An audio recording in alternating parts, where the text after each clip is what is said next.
A unique and little-known detail is the concept of outlawry, a devastating punishment. You picture a man declared an outlaw by the thing, stripped of his legal rights, his property confiscated, his very existence outside the protection of the law. Imagine being declared a wolf in the wilderness, fair game for anyone to kill without consequence, forced to flee your home, your family, your entire world. This wasn't just exile, it was a living death sentence, a complete severing from society, often leading to a brutal, solitary end from exposure, starvation, or a vengeful blade. It's enough to make you think they had their own ancient version of being cancelled, but with much more dire consequences.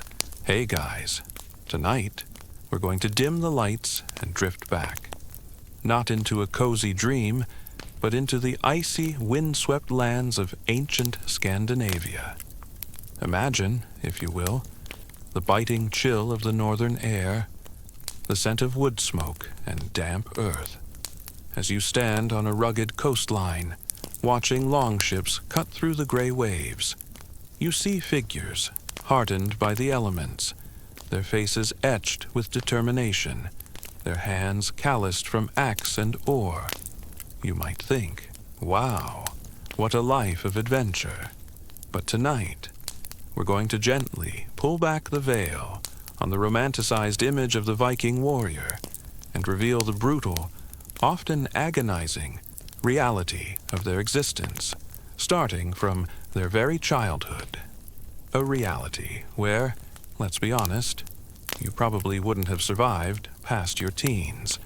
So, before you get comfortable, take a moment to like the video and subscribe, but only if you genuinely enjoy what I do here.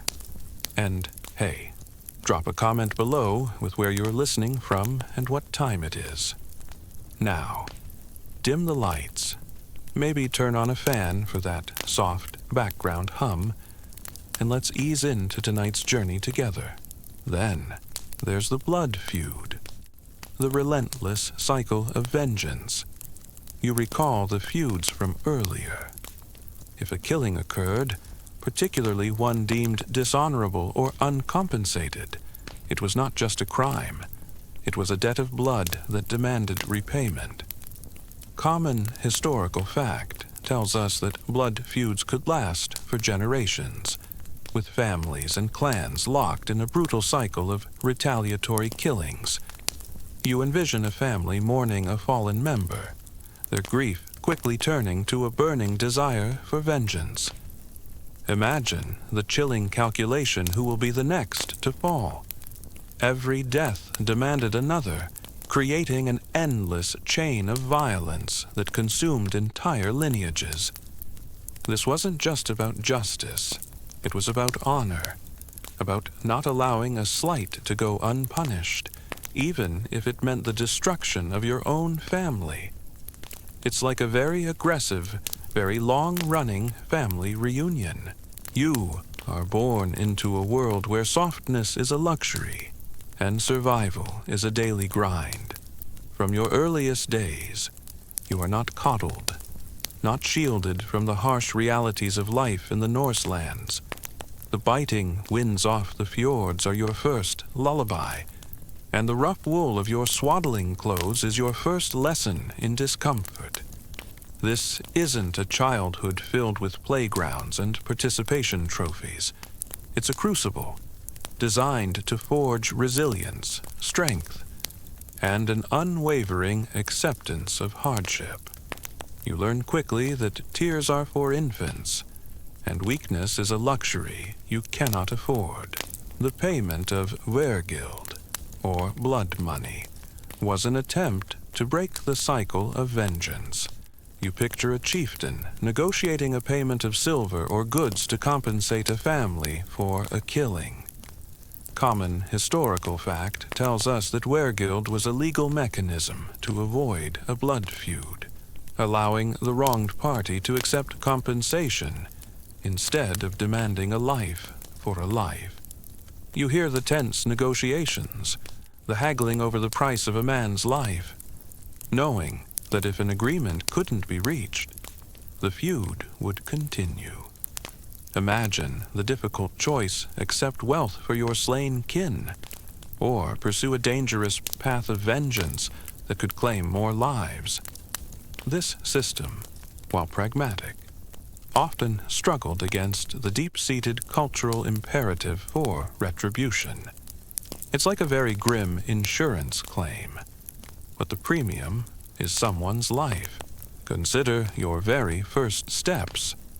They are not taken on soft carpet, but on hard-packed earth or rough wooden floors, often chilled by the northern air. Common historical fact tells us that Viking children were expected to contribute to the household from a very young age. You watch as toddlers, barely able to walk, are already tasked with fetching small items, carrying firewood, or helping with simple chores. Imagine your tiny fingers, clumsy and cold, struggling to grasp a piece of kindling, knowing that your contribution, however small, is vital to the family's survival. There are no timeouts for tantrums. There is only the expectation of duty. It makes you realize that your childhood chore chart was basically a vacation compared to this. The academic debate still exists about the effectiveness of weregild in preventing feuds. Historians still debate whether weregild was a widely accepted and effective means of resolving conflicts, or if it was often rejected in favor of blood revenge, particularly in cases of high honor or deep-seated animosity. While sagas often depict its use, the prevalence of feud suggests that it was not always a universally accepted solution. Was it a true deterrent, or merely an option that often failed to satisfy the demands of honor? The answer likely lies in a complex interplay of legal custom and personal pride. As you grow, your education isn't in a classroom, but at your father's side, or your mother's, depending on your gender. For boys, the focus quickly shifts to the skills of a warrior. You are handed a small, blunt wooden axe, its weight surprisingly heavy in your young hands. You watch your father, his muscles rippling, as he demonstrates a swing, a block, a parry. Imagine the sting in your palms as you practice, again and again, your small arms aching, your breath coming in ragged gasps. This isn't play fighting. It's the foundation of your future. Every cut, every bruise, every missed block is a lesson learned the hard way. A unique and little-known detail is the concept of holmgang, a formal duel to settle disputes. You picture two warriors, stripped to the waist, standing on a small marked island or piece of cloth, ready to fight to the death or until one was disarmed or incapacitated. Imagine the tense silence, the crowd watching as two men faced each other, their lives on the line, their honor at stake. This wasn't just a brawl, it was a ritualized combat, a legal means of resolving disputes that bypassed the thing and allowed for a definitive, often brutal conclusion. It's enough to make you think they had their own ancient version of Fight Club, but with more public spectators. A unique and little-known detail is the role of the sagas and oral traditions in shaping the warrior mindset from infancy. You sit by the flickering firelight, listening to the scalds' poets recite tales of legendary heroes, of battles won and lost, of glorious deaths in combat. Imagine hearing stories of Odin welcoming fallen warriors into Valhalla, of Valkyries sweeping them from the battlefield to an eternal feast. These weren't just bedtime stories. They were indoctrination, instilling a deep-seated desire for fame, honor, and a glorious end. You learn that a warrior's greatest fear isn't death itself, but a death without honor, a quiet, fading away. It's like your favorite superhero comics, but with much higher stakes and a lot more actual blood. Then there was the constant threat of personal violence, even outside formal combat. You recall the feuds, disputes over land, property, or women could quickly escalate into brawls, ambushes, or assassinations. You envision a dark alley, a sudden attack from a hidden assailant, or a drunken argument turning deadly. Common historical fact tells us that Viking society, while having laws, was also characterized by a high degree of personal violence. Imagine walking through your village, always vigilant, your hand near your knife, knowing that a perceived insult or a long-standing grudge could lead to a sudden, brutal attack. This pervasive undercurrent of violence meant that a warrior always had to be ready to defend themselves, even in seemingly peaceful settings. It's like a very aggressive, very personal version of neighborhood watch. The academic debate still rages on regarding the precise nature of Viking childhoods.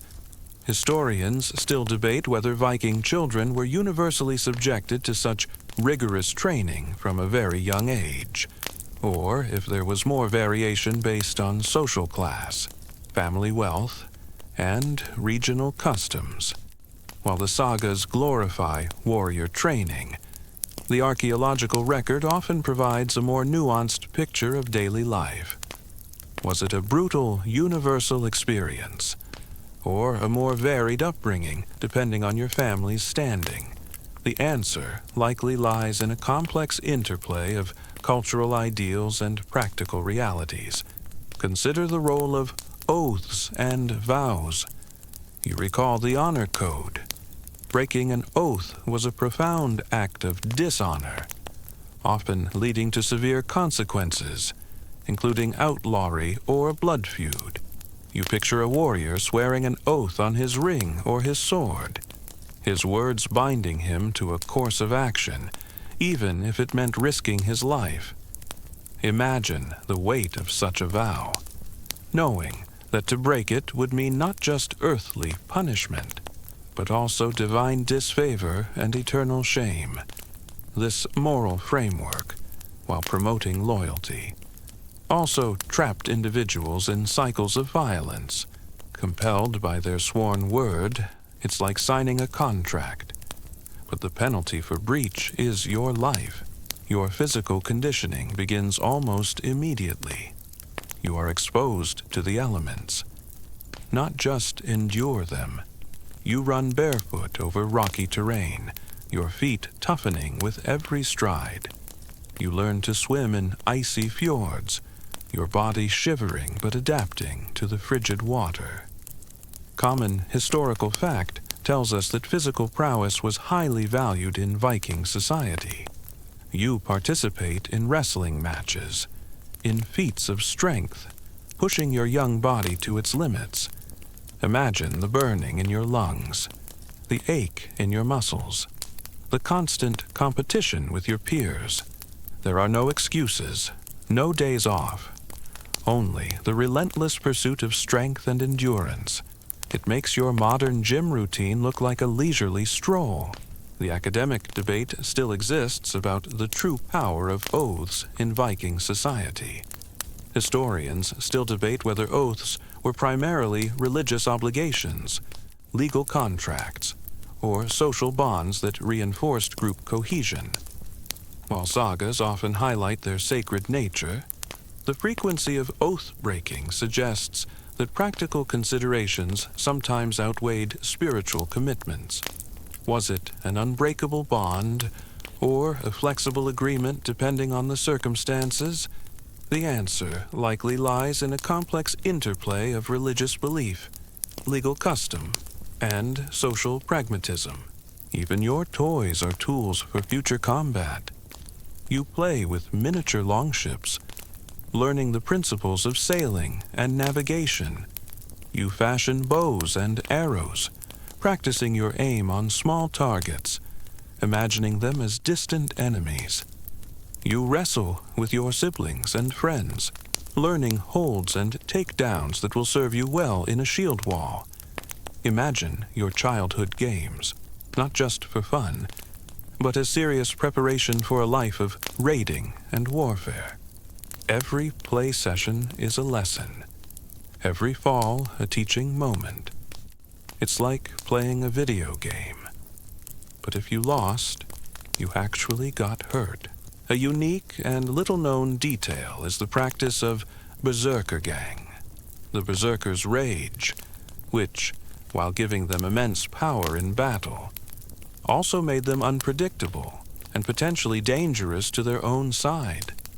You recall the berserkers. Imagine a warrior, consumed by a battle frenzy, turning on his own comrades in a fit of uncontrollable rage.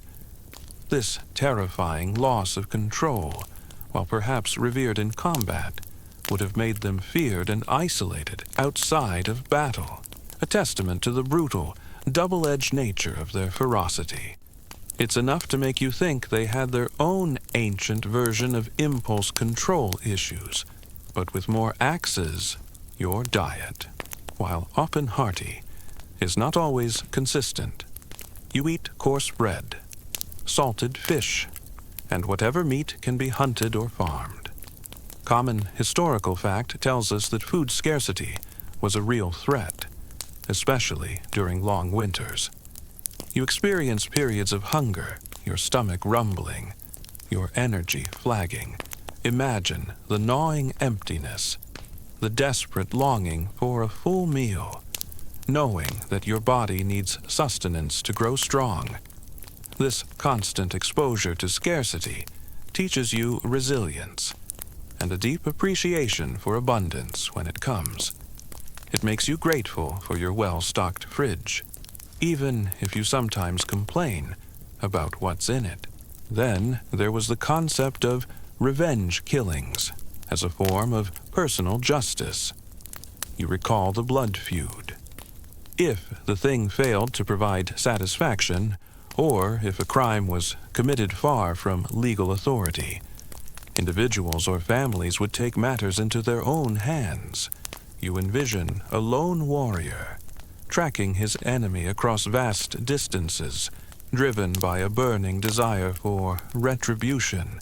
Imagine the cold satisfaction of finally confronting your foe, knowing that you are fulfilling a sacred duty to your family and your honor. This personal pursuit of vengeance, while often leading to more bloodshed, was seen as a legitimate and honorable response to injustice in a world where central authority was often weak. It's like a very personal, very violent version of Judge Judy. The concept of honor is drilled into you from your earliest memories. You learn that your family's reputation, your clan's standing, and your own personal worth are intrinsically linked to your honor. You witness disputes settled by duels, by legal challenges, or sometimes by outright violence, all in the name of honor. Imagine the weight of this expectation, knowing that a single act of cowardice or dishonor could bring shame not just upon yourself, but upon your entire lineage. This constant pressure shapes your decisions, pushing you towards bravery and defiance, even in the face of overwhelming odds. It's like a divine social credit score, but with much more immediate and painful consequences. The psychological toll of living in a society dominated by honor and vengeance is immense. You recall the constant vigilance, the fear of insult, the pressure to uphold your family's reputation, the constant threat of a blood feud. These weigh heavily on your mind. You are always on guard, always ready to defend your honor, always aware that a wrong word or a perceived slight could ignite a deadly conflict. Imagine the constant tension, the inability to truly relax, knowing that peace is always fragile and vengeance always lurking. This isn't just about physical survival. It's about the mental burden of living in a world where every interaction could potentially lead to bloodshed. It's like living in a permanent state of high alert. A unique and little-known detail is the practice of fosterage, where children, particularly boys, might be sent to live with another family, often a powerful chieftain or respected warrior, to receive training. You picture yourself, a young boy, leaving the comfort of your home, traveling to a new, unfamiliar household. Imagine the initial fear, the loneliness, but also the immense opportunity. This wasn't just babysitting. It was a rigorous apprenticeship, designed to instill discipline, loyalty, and advanced warrior skills under the tutelage of experienced mentors. It's enough to make you think they had an ancient version of boarding school, but with more axes. The concept of outlawry also highlights the brutal nature of their justice system.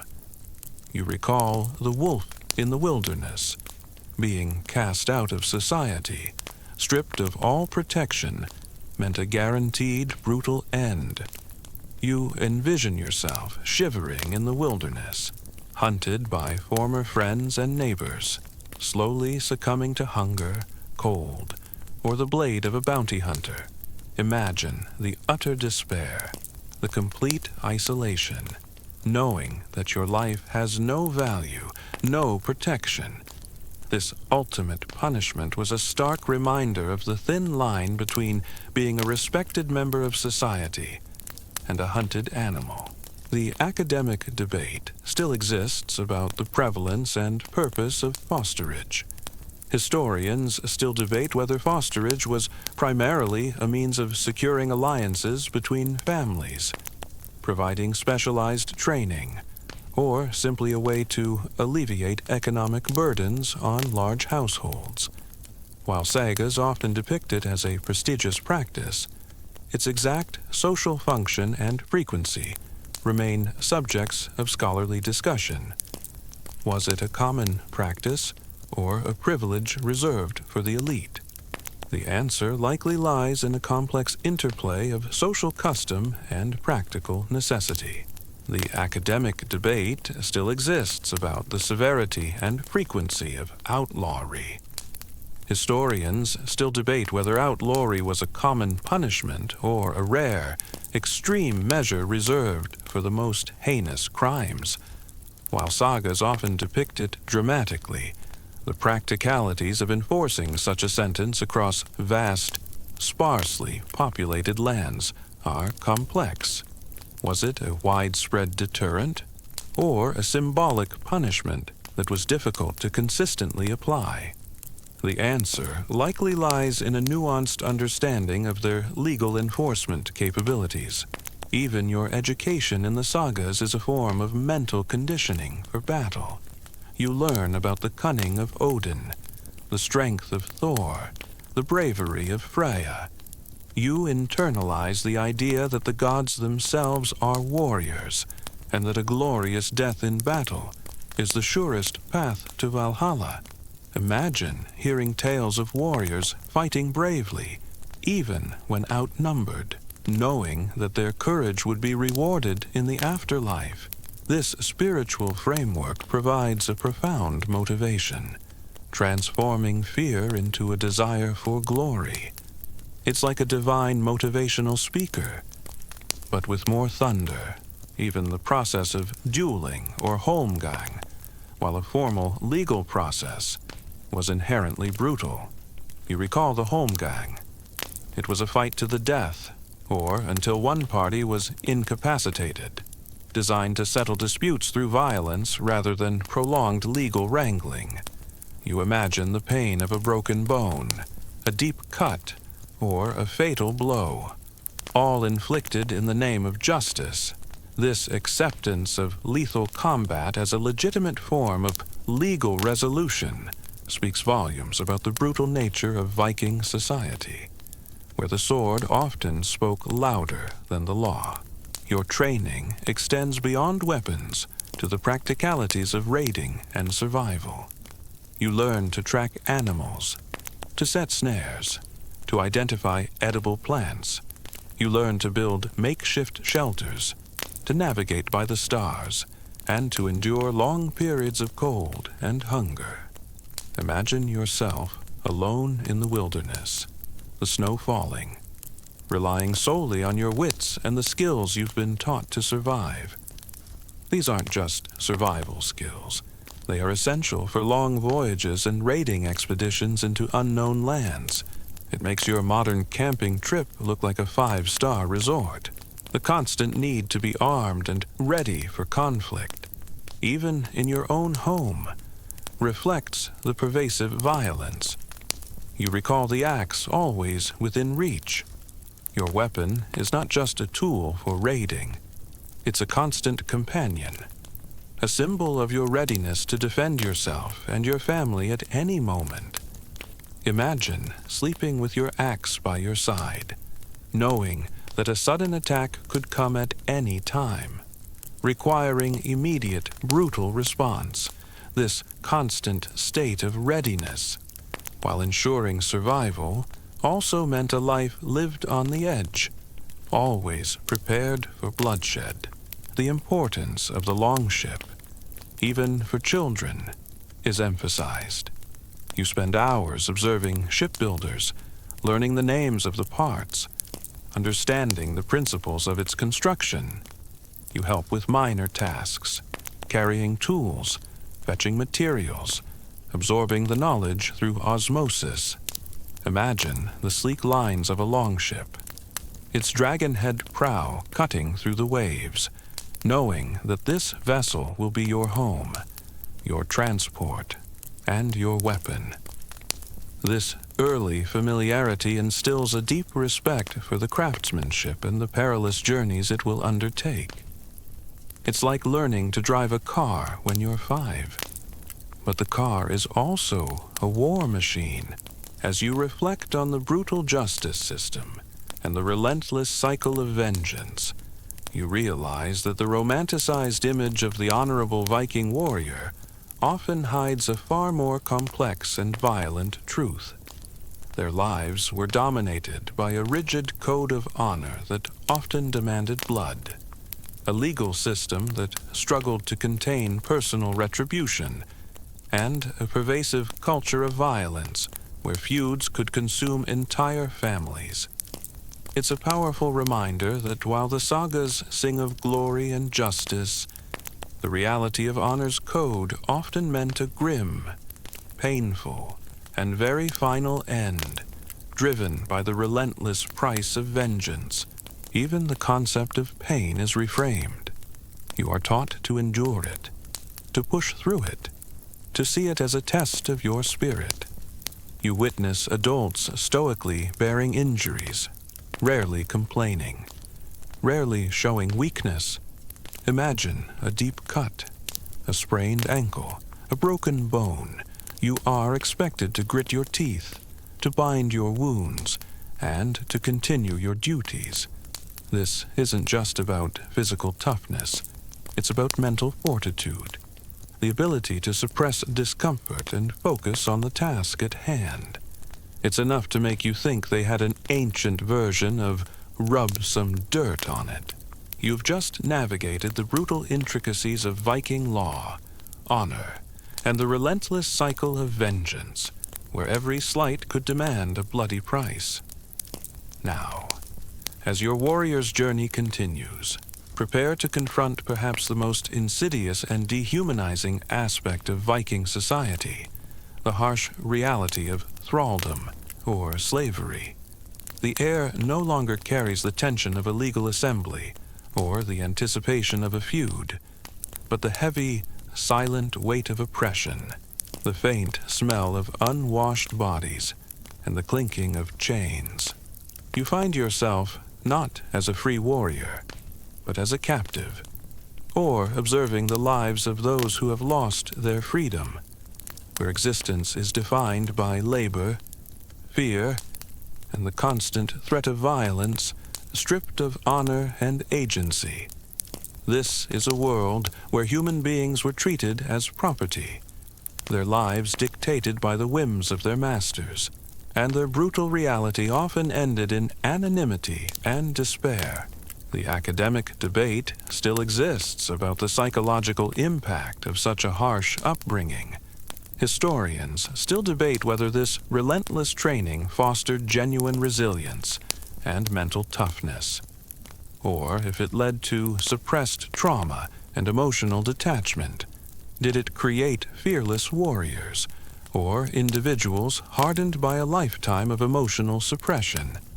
The answer likely lies in a complex interplay of individual psychology and cultural conditioning. Consider the moment of capture. You recall the raids, the sudden, brutal assaults on foreign lands. You picture yourself, a villager from a raided settlement, or perhaps a defeated warrior, suddenly overwhelmed by the ferocity of the Viking attack. Imagine the terror as your home burns, your family scattered, and you are seized, bound, and dragged onto a longship, your future utterly uncertain. This wasn't a formal surrender. It was a violent abduction, a sudden, terrifying transition from freedom to bondage. The initial shock gives way to a chilling realization. Your life, as you knew it, is over, and you are now merely a possession. It makes you realize that your worst commute is still better than being kidnapped by a longship.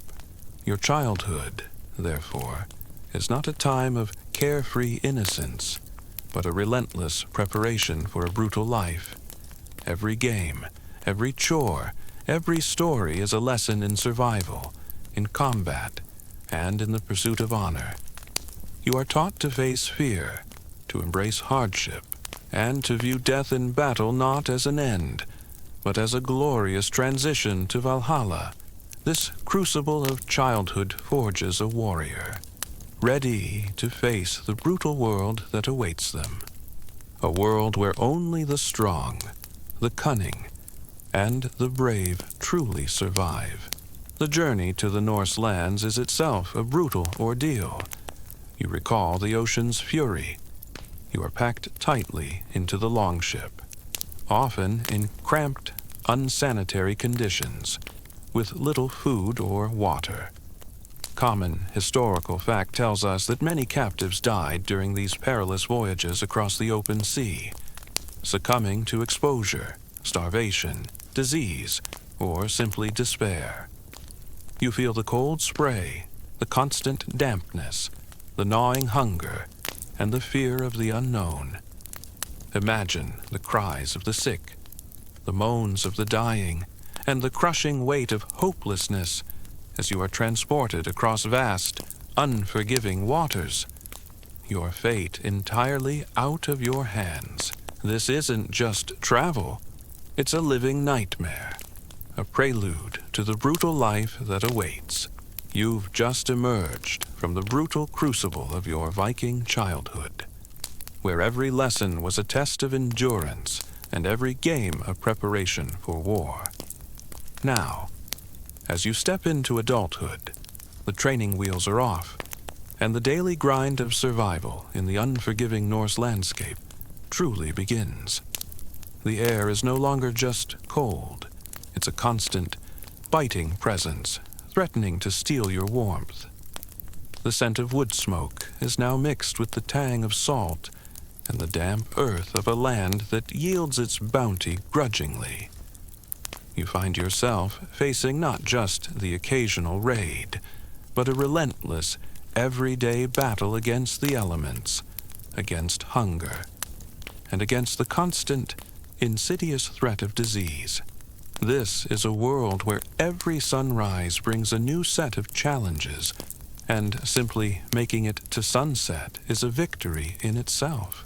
The academic debate still rages on regarding the precise mortality rates of thralls during the journey to Scandinavia. Historians still debate whether the high death toll was primarily due to deliberate neglect, the harsh conditions of the voyage, or the pre-existing health of the captives.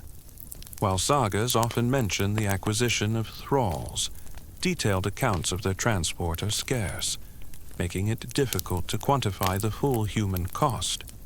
Was it a calculated risk for the Vikings, or an unavoidable tragedy of the times? The answer likely lies in a complex interplay of economic necessity and the brutal realities of ancient sea travel. Consider your home, the Longhouse. It's not just a dwelling, it's a fortress against the elements, a hub of constant activity. Common historical fact tells us that Viking longhouses were large, communal structures, housing extended families and their livestock under one roof for warmth. You picture the smoky interior, the low ceiling, the constant murmur of voices and the rustling of animals. Imagine the biting cold outside and the relative warmth within, but also the pervasive smoke from the central hearth, stinging your eyes and coating your lungs. This constant inhalation of smoke, a unique and little-known detail, would contribute to chronic respiratory problems and shorten lifespans. It's like living in a permanent campfire. But without the s'mores, upon arrival, your new life as a thrall begins. You are no longer a person with a name and a past, but a piece of property, a chattel to be bought, sold, or traded. You are assigned tasks, often the most arduous and undesirable, from tilling the fields to tending livestock, from cleaning the longhouse to hauling water. Common historical fact tells us that thralls formed the lowest rung of Viking society, with no legal rights or personal freedom. You feel the constant ache in your muscles, the raw chafing of rough clothes against your skin, and the relentless demands of your master. Imagine working from dawn till dusk, your body exhausted, your spirit slowly eroding, knowing that your labor benefits only your owner, and your life is not your own. It makes your most demanding job feel like a leisurely hobby. The academic debate still rages on regarding the precise health impacts of living in smoky longhouses. Historians still debate whether the respiratory issues were severe enough to significantly impact overall life expectancy, or if the benefits of warmth and protection from the elements outweighed the risks. While archaeological evidence of lung disease is difficult to pinpoint definitively, the pervasive nature of indoor smoke suggests a constant challenge to respiratory health. Was it a minor inconvenience, or a major contributor to early mortality? The answer likely lies in a nuanced understanding of their daily living conditions. A unique and little-known detail is the sheer anonymity of most thralls in historical records. While sagas might occasionally mention a thrall by name if they played a specific role, the vast majority of enslaved individuals left no trace in the historical record.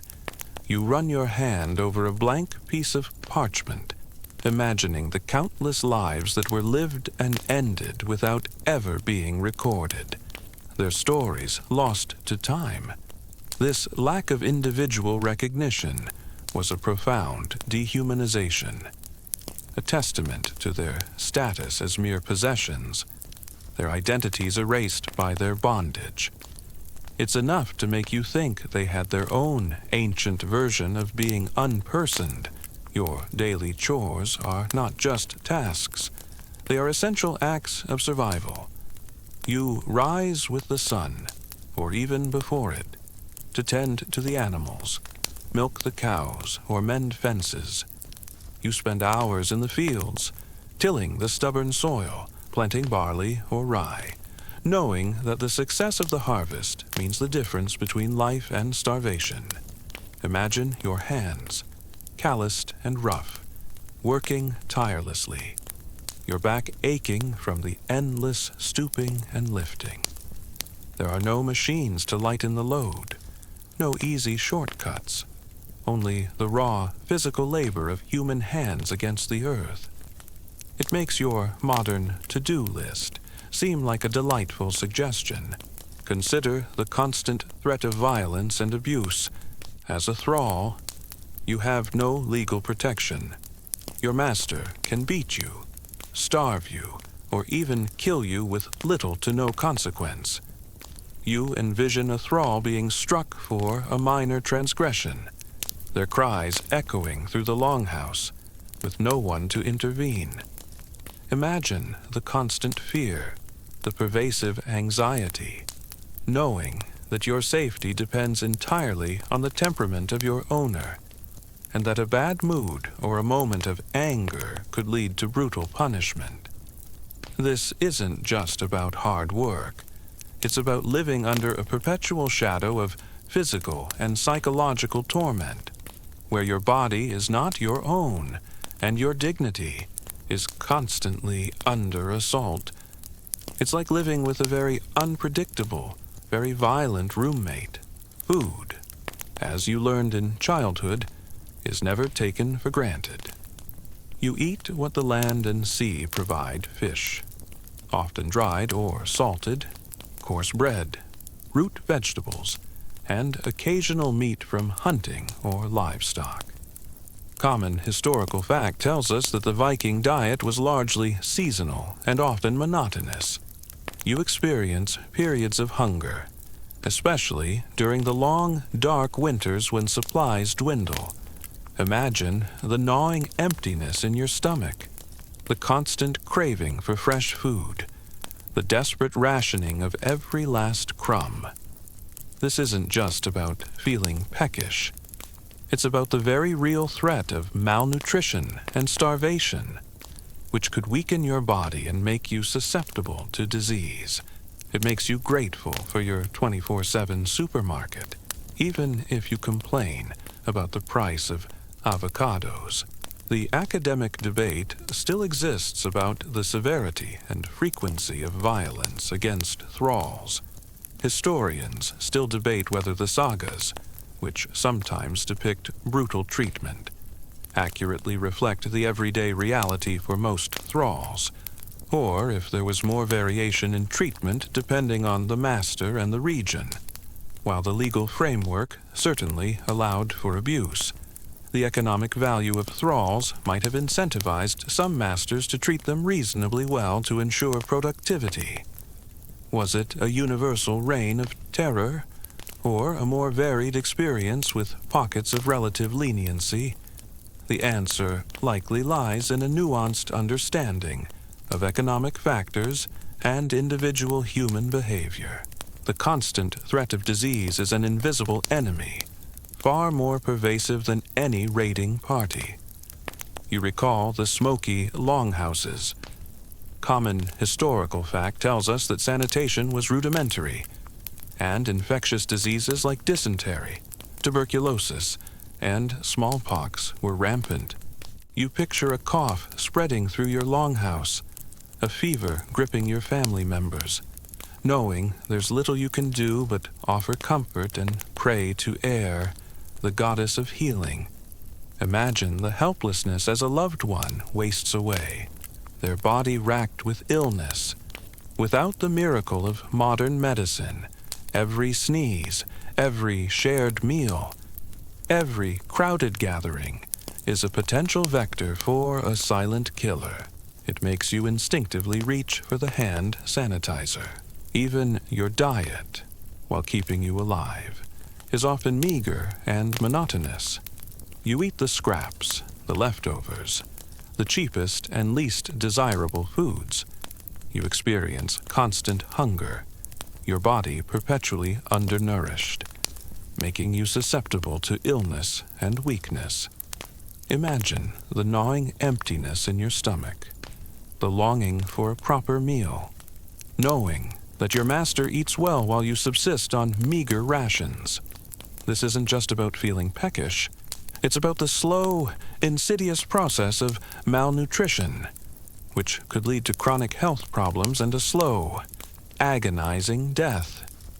It makes you grateful for your ability to choose what you eat, even if it's just deciding between pizza or tacos. A unique and little-known detail is the prevalence of zoonotic diseases, illnesses that jump from animals to humans. You live in close proximity to your livestock, sharing the warmth of the longhouse, but also sharing their pathogens. Imagine a cow developing a mysterious illness, and then, inexplicably, your family begins to show similar symptoms. This constant interaction with animals, while essential for survival, meant a higher risk of contracting diseases that we now understand originated in livestock. It's enough to make you think twice about letting your cat sleep on your bed. The lack of proper clothing and shelter, especially during the brutal Norse winters, is another constant threat. You recall the biting cold. You are given rough, simple garments, often inadequate for the freezing temperatures, and your sleeping place might be a cold corner of the longhouse or a cramped outbuilding. Imagine the constant shivering, the numbness in your extremities, the desperate longing for warmth that never truly comes. Frostbite, hypothermia, and respiratory illnesses are constant companions, slowly eroding your health and pushing you closer to a brutal end. It's like living in a permanent draft, but without a warm blanket. The academic debate still exists about the specific impact of zoonotic diseases on Viking populations. Historians still debate whether certain periods of widespread illness can be directly linked to animal-borne pathogens, or if other factors like poor hygiene and malnutrition were more significant. While direct archaeological evidence can be scarce, the close human-animal relationship suggests a constant, if often unrecorded, threat. Was it a major contributor to mortality, or a minor, occasional risk? The answer likely lies in a complex interplay of environmental and social factors. A unique and little-known detail is the practice of manumission, or the freeing of thralls, though it was rare and often came with conditions. You picture a thrall, after years of loyal service, being granted their freedom by their master, perhaps in a formal ceremony. Imagine the sudden, overwhelming joy, the profound sense of liberation, but also the daunting challenge of starting a new life with no property, no family, and often no place in society. This wasn't a universal right. It was a rare act of benevolence, often conditional on continued service or a payment, highlighting the absolute power of the master. It's enough to make you think they had their own ancient version of a golden handshake, but with more actual freedom. Even the simple act of fetching water is fraught with peril. You trek to the nearest well or stream, often through snow or over icy terrain. Common historical fact tells us that water sources were often shared and could be easily contaminated. You picture yourself drawing water, knowing that it might contain unseen dangers, microscopic invaders that could bring on debilitating illness. Imagine the constant worry about the purity of your drinking water, knowing that a single sip could lead to agonizing cramps and a slow, painful death from dysentery. It makes you appreciate your filtered water tap, even if you sometimes forget to change the filter. The academic debate still exists about the frequency and conditions of manumission. Historians still debate whether manumission was a significant pathway to freedom for a notable number of thralls, or if it was an exceptional occurrence primarily for those who had rendered extraordinary service or had a close personal relationship with their master. While sagas occasionally mention freedmen, quantifying their numbers and their subsequent social mobility remains challenging. Was it a genuine path to upward mobility, or a rare exception to a life of bondage? The answer likely lies in a nuanced understanding of social structures and individual circumstances. The brutal weather is a constant adversary. You recall the biting winds. Long, dark winters bring freezing temperatures, heavy snows, and the constant threat of hypothermia. You bundle yourself in layers of wool and furs, but the cold still seeps into your bones. Imagine the numbness in your fingers and toes, the shivering that never quite stops, the desperate longing for the sun's warmth. Frostbite, a common affliction, could lead to loss of limbs, and prolonged exposure could mean a slow, agonizing death from the cold. It's like living in a permanent freezer, but without the ice cream.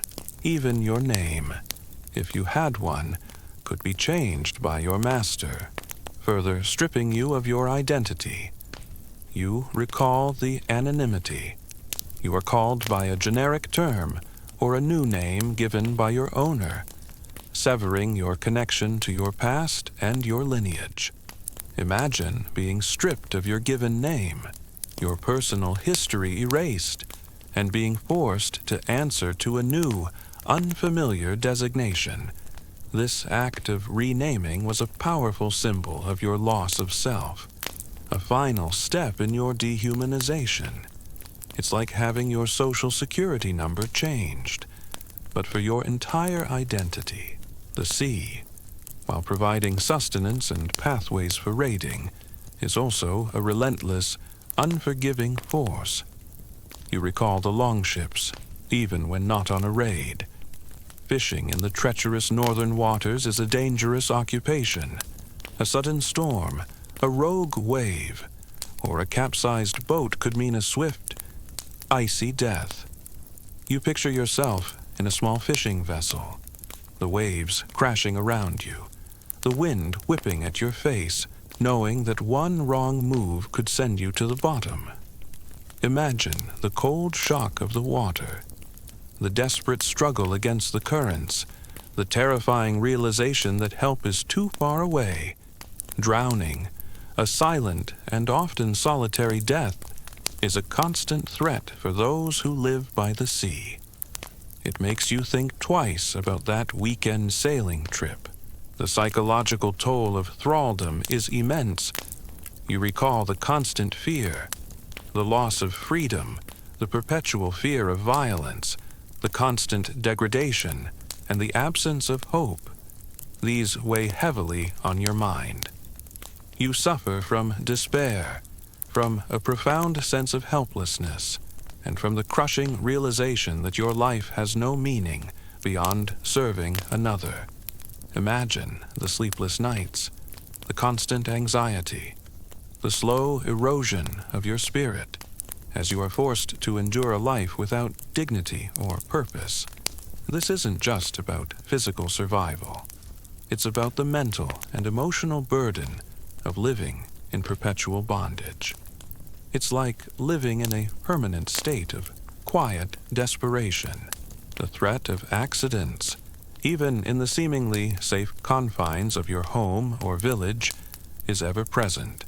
You recall the longhouse fires, working with sharp tools, axes for chopping wood, knives for preparing food. Saws for building means cuts and gashes are common. A fall on icy ground, a misstep while climbing, or a heavy object dropping could lead to broken bones or head injuries.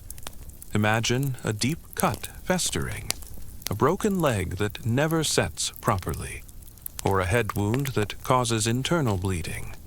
Without modern medical care, these seemingly minor incidents could easily become life-threatening, leading to slow, agonizing deaths from infection, gangrene, or internal complications.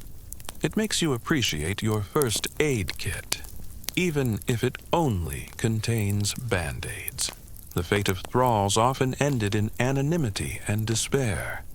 You recall the lack of records. When you died, whether from exhaustion, illness, violence, or old age, your passing would likely go unrecorded, unmourned by anyone but perhaps a few fellow thralls.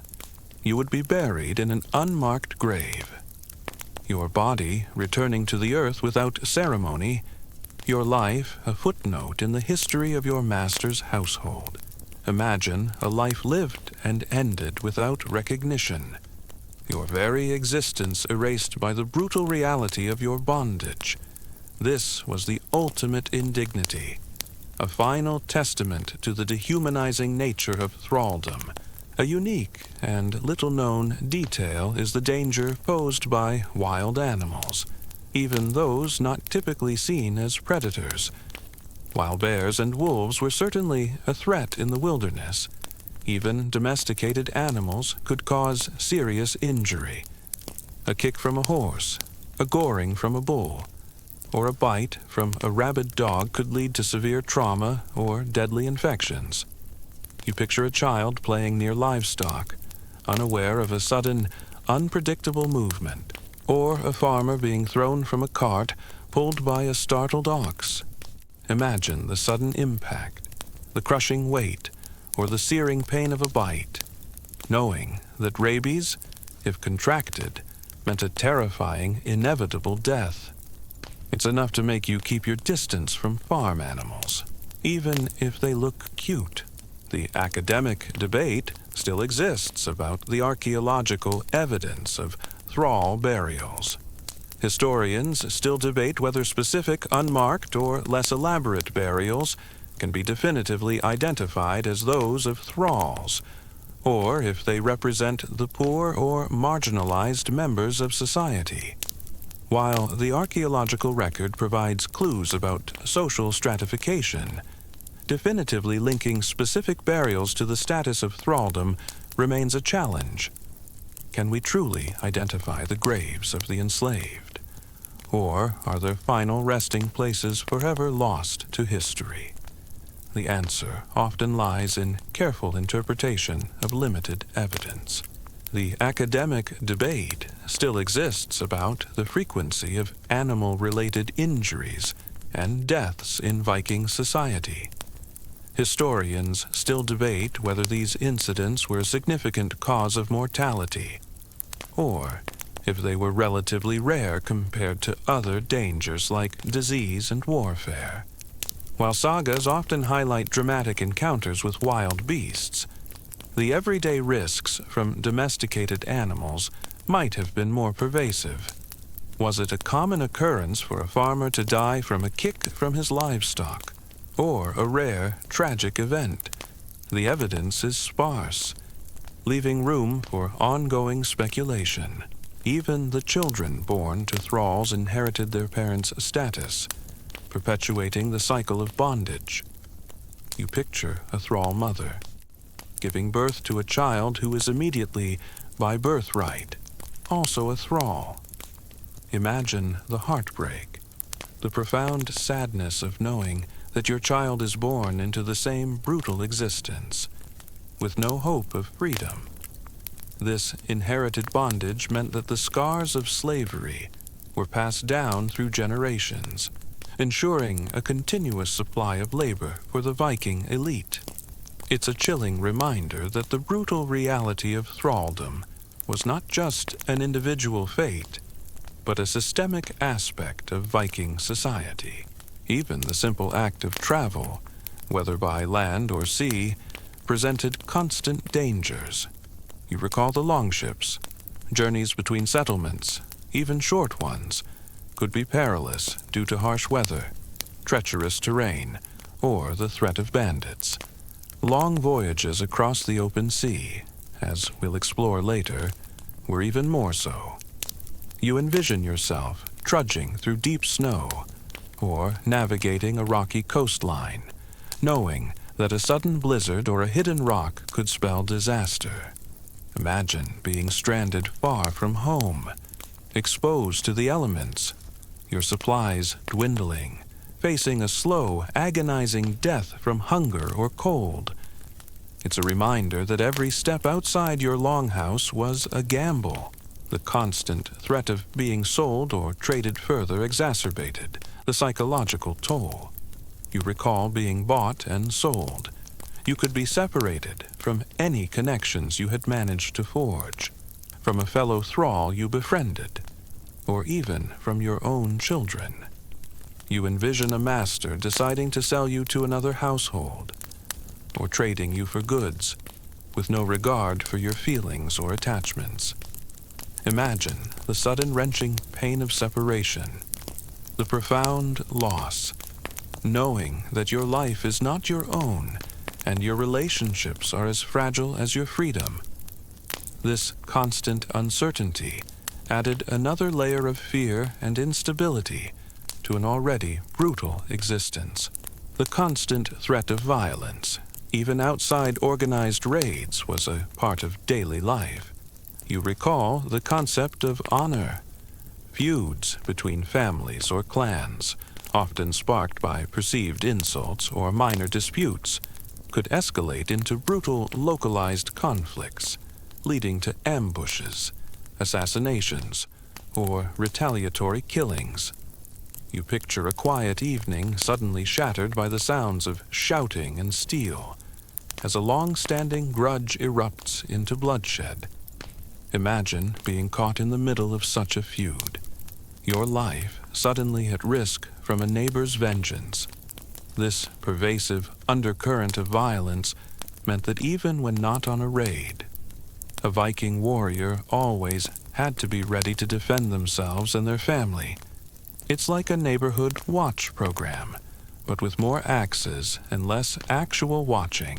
The very concept of honor in Viking society, while central to the free warriors, stood in stark contrast to the utter lack of honor afforded to thralls. You recall the honor code. As a thrall, you had no honor to defend, no reputation to uphold, no lineage to boast of.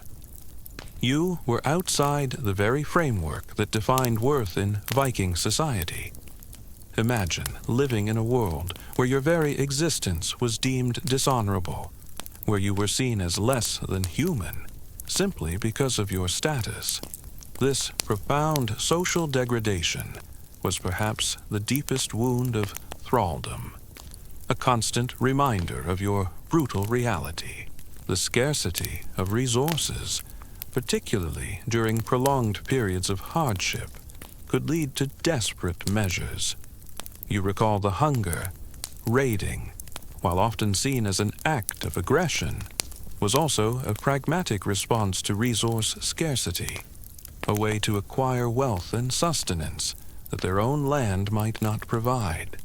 You envision a community facing starvation and the difficult decision to embark on a perilous voyage to plunder foreign lands.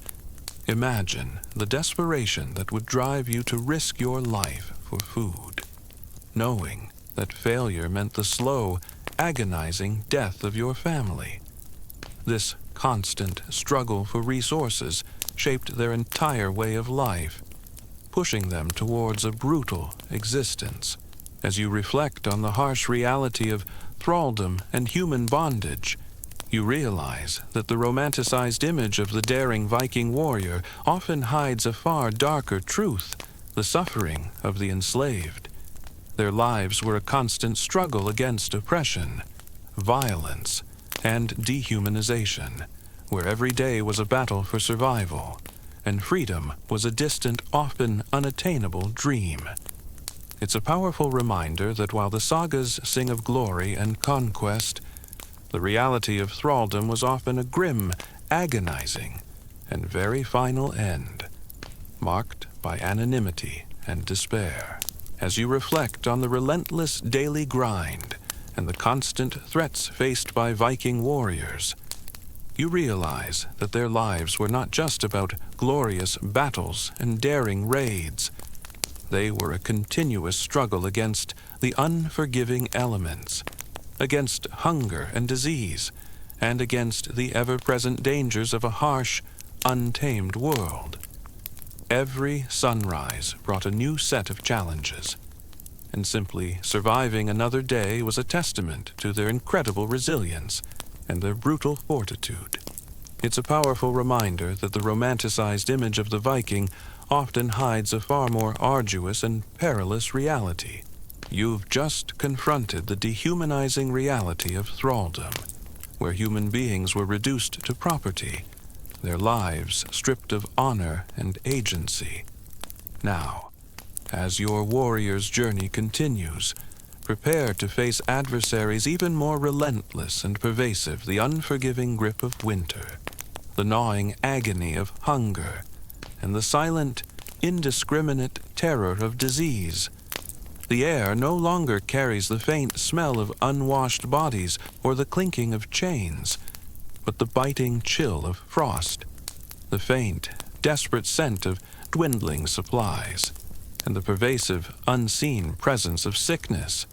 You find yourself huddled in a longhouse, the wind howling outside, or perhaps trudging through deep snow, your stomach empty, your body shivering. This is a world where survival is a constant, desperate battle against the very elements and the microscopic invaders that thrive in hardship, where the cold, the emptiness, and the fever are relentless enemies, often leading to a slow, agonizing end. You've endured the relentless daily grind of Viking life, battling the elements, hunger, and disease, a testament to your brutal fortitude. Now, as you step into the next chapter of your warrior's existence, prepare yourself for the ultimate test, the unsparing reality of Viking combat. The air no longer carries the scent of wood smoke or damp earth, but the metallic tang of fear, the acrid smell of sweat, and the coppery scent of fresh blood. You find yourself standing shoulder to shoulder in a shield wall, or perhaps charging across a foreign field, the roar of battle deafening your ears, the ground trembling beneath your feet. This is a world where glory is fleeting.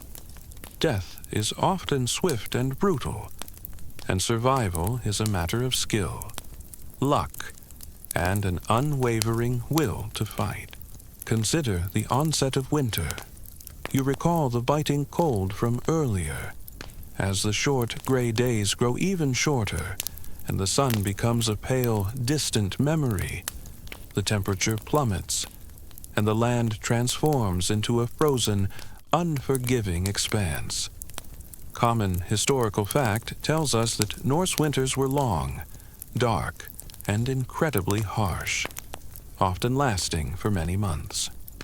You picture the snow piling high against the longhouse walls, the ice forming thick layers on the fjords, and the constant, bone-deep chill that never truly leaves you. Imagine the endless nights, illuminated only by the flickering firelight, the constant shivering, and the desperate longing for the warmth of spring. This isn't just a season, it's a siege, a relentless assault by the elements that tests your endurance to its absolute limits. It makes you realize that your winter blues are basically a tropical vacation compared to this. Consider the longship, your vessel of war and transport. You recall its sleek lines. As you sail towards a distant shore, the rhythmic creak of the oars and the slap of waves against the hull are your only companions. Common historical fact tells us that Viking longships were incredibly versatile, capable of navigating both open seas and shallow rivers, allowing them to strike deep inland. You picture yourself gripping an oar, your muscles burning with each stroke, the salt spray stinging your face. Imagine the immense physical exertion, rowing for days, sometimes weeks across treacherous waters, knowing that your strength is vital to reach your destination. This isn't a cruise, it's a grueling journey, a prelude to the violence that awaits. It makes you wonder if they ever had a "are we there yet" moment, only to be met with a stern look from the Jarl. The struggle against hunger becomes paramount during these long winters. You recall the scarcity of food. The harvest, however bountiful, must be carefully managed. Every dried fish, every piece of cured meat, every stored root vegetable rationed with meticulous care. Common historical fact tells us that food preservation techniques like drying, salting, and smoking were vital for winter survival. But even then, supplies could run dangerously low. You feel the gnawing emptiness in your stomach, a constant companion, growing more insistent with each passing day. Imagine the desperate hunger, the dull ache in your belly, your energy flagging as your body slowly consumes its own reserves. This isn't just about feeling peckish, it's about the slow, insidious process of starvation, which weakens your body, dulls your mind, and makes you vulnerable to every other threat. It makes you grateful for your ability to order pizza at 2 a.m. As the longship grates against a foreign shore, the transition from sailor to warrior is instantaneous. You leap from the boat, axe in hand, shield raised, your heart pounding a furious rhythm against your ribs. The initial chaos of a raid is overwhelming shouts, screams, the clash of steel, the terrified cries of villagers. Common historical fact tells us that Viking raids were often sudden and brutal, designed to maximize shock and minimize resistance. You feel the adrenaline coursing through your veins, sharpening your senses, transforming fear into a cold, focused determination. Imagine the sheer terror you inflict and the primal fear you suppress within yourself as you charge into the unknown. This isn't a fair fight. It's a calculated act of aggression, a lightning strike designed to overwhelm. The academic debate still rages on regarding the precise impact of famine on Viking populations. Historians still debate whether periods of widespread hunger were primarily due to poor harvests, overpopulation, or the disruption caused by raiding and warfare. While sagas often mention feasts and plenty, archaeological evidence sometimes points to periods of scarcity and malnutrition, particularly in skeletal remains. Was it a constant, low-grade threat, or a periodic, devastating crisis? The answer likely lies in a nuanced understanding of their agricultural practices and the unpredictable nature of their environment. The shield wall, a common historical fact, is your primary defense and offense. You stand shoulder to shoulder with your brothers, shields interlocking, forming an impenetrable barrier of wood and iron. You feel the weight of your shield, the rough grip of your axe, and the reassuring press of your comrades on either side. Imagine the impact as the enemy charges, a thunderous crash of bodies and weapons, the shield wall absorbing the shock, pushing back with grim determination. This isn't individual heroism, it's collective strength, a disciplined formation where every man relies on the next. A single gap, a moment of weakness, and the entire line could break, leading to a bloody massacre. It's like a very aggressive, very dangerous game of Red Rover. A unique and little-known detail is the consumption of bark bread during times of extreme famine. You picture yourself scraping the inner bark of pine or birch trees, drying it, grinding it into a powder, and mixing it with what little flour remains to make a coarse, unpalatable bread. Imagine the desperate taste, the rough texture, and the profound sadness of knowing that this meager sustenance is all that stands between you and starvation. This wasn't a choice. It was a last resort, a grim testament to the depths of hunger they sometimes faced. It's enough to make you think your least favorite vegetable is a gourmet meal. The weapons themselves are extensions of your will. You wield an axe, its sharpened edge glinting in the pale light, or a sword, its balance familiar in your hand. Common historical fact tells us that Viking axes were versatile tools, used for chopping wood as well as cleaving skulls, while swords were often prized possessions. You feel the familiar weight, the cold steel, the perfect balance of your chosen weapon. Imagine the satisfying thud as your axe bites into wood, or the swift, clean cut of your sword. These aren't just instruments of death. They are symbols of your identity, tools honed through countless hours of practice, ready to perform their grim purpose. It makes you wonder if they ever had a show-and-tell day for their weapons. Then, there's the constant threat of hypothermia and frostbite. You recall the biting cold, your rough wool and leather garments, while offering some protection, are often inadequate against the relentless cold and dampness. You feel the numbness creeping into your fingers and toes, the skin turning waxy and pale, then black. Common historical fact tells us that frostbite was a common affliction, often leading to the loss of digits or entire limbs. You envision a comrade, his face pale, his hands blackened by the cold, knowing that infection will soon set in, if it hasn't already. Imagine the agonizing pain as frozen tissue thaws, or the slow, insidious spread of gangrene, leading to amputation or a brutal, lingering death. It's like a very aggressive, very painful version of a winter fashion emergency. A unique and little-known detail is the psychological impact of the berserker warrior. While often exaggerated in popular culture, there is historical and archaeological evidence suggesting that some Viking warriors entered a trance-like state before or during battle, possibly induced by certain herbs or extreme psychological conditioning. You picture a warrior, stripped of his armor, howling like a wild beast, seemingly impervious to pain, charging headlong into the enemy lines. Imagine the sheer terror this would inspire in your opponents, facing a seemingly unstoppable force, a man possessed by a divine madness. This wasn't just bravery.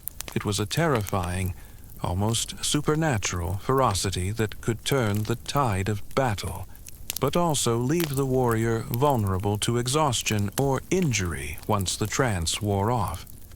It's enough to make you think they had their own ancient version of pre-workout supplements.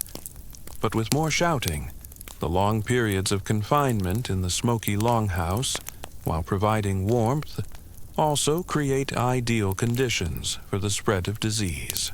You recall the smoky interiors. Common historical fact tells us that crowded, unventilated spaces, combined with poor hygiene, were breeding grounds for infectious illnesses. You hear the persistent cough of a neighbor, the feverish moans of a child, knowing that the same air you breathe carries the unseen enemy. Imagine a cold quickly turning into pneumonia, a minor infection escalating into a raging fever, or a debilitating stomach ailment spreading through the entire household. This isn't just about feeling unwell. It's about the constant, terrifying threat of a widespread epidemic that could decimate your family and community.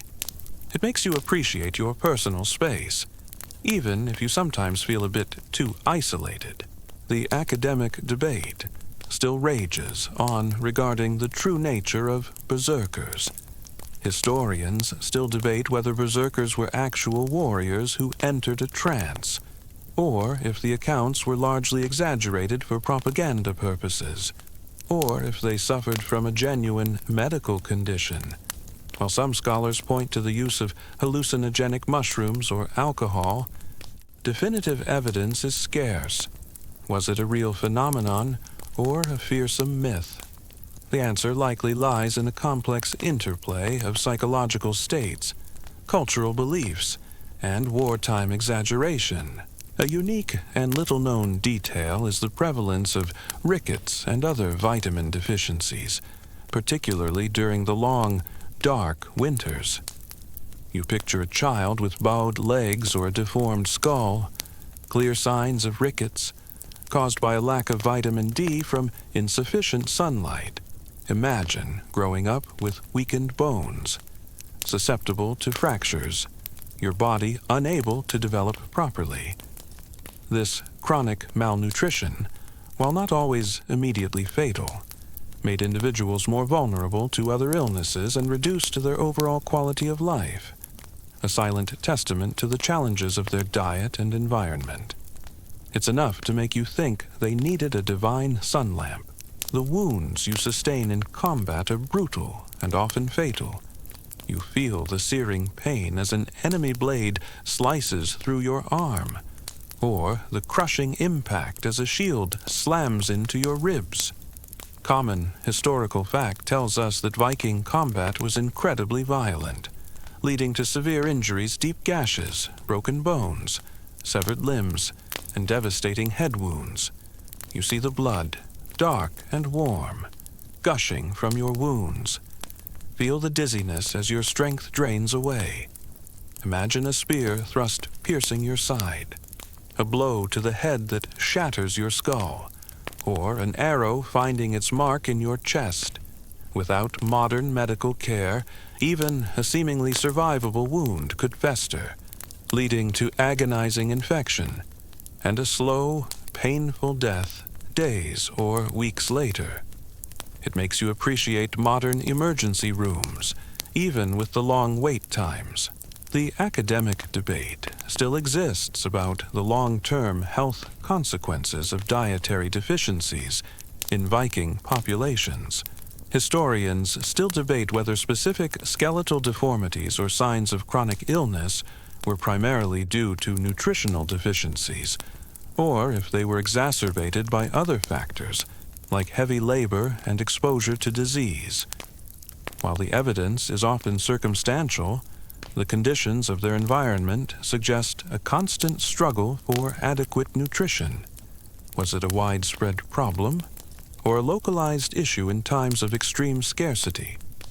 The answer likely lies in a complex interplay of diet, environment, and individual circumstances. Even the process of looting and pillaging, while providing wealth, is fraught with danger.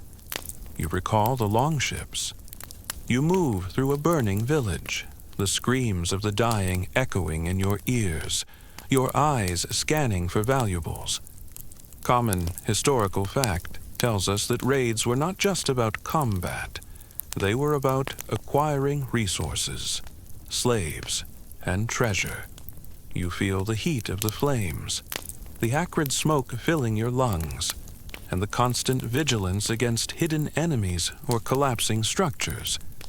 Imagine a hidden trap, a desperate defender striking from the shadows, or a sudden collapse of a burning building.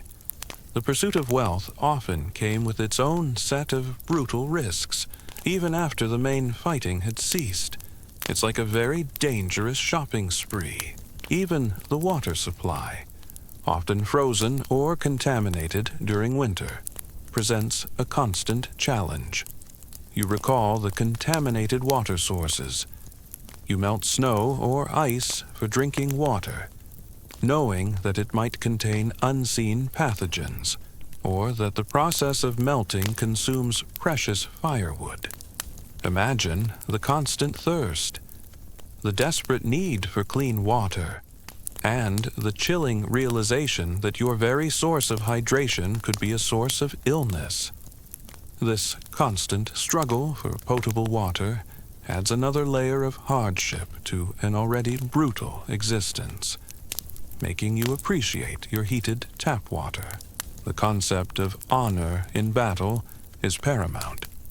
You recall the honor code: to die bravely in combat, facing your enemy, is the most glorious end imaginable, ensuring your place in Valhalla.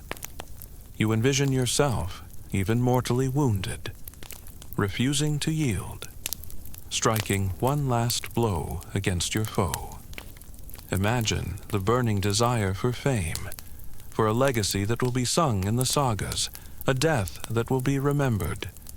This cultural imperative drives you to fight with a ferocity that defies fear, pushing you beyond the limits of ordinary endurance. It's like a divine performance review, but the only passing grade is a glorious death. The psychological toll of the long, dark winter is immense. You recall the endless nights, the lack of sunlight, the constant cold, the confinement, and the pervasive threat of hunger and disease. These weigh heavily on your mind. You suffer from a profound sense of isolation, from a creeping despair, and from the crushing realization that the light and warmth of spring are still months away. Imagine the long, dark nights, the feeling of being trapped, your spirit slowly eroding under the relentless pressure of the elements. This isn't just about physical survival. It's about the mental and emotional burden of enduring a season that feels like an eternity. It's like living in a permanent state of seasonal affective disorder, but with much higher stakes. A unique and little-known detail is the practice of blood eagle, a gruesome ritual execution described in some sagas, though its historical veracity is highly debated.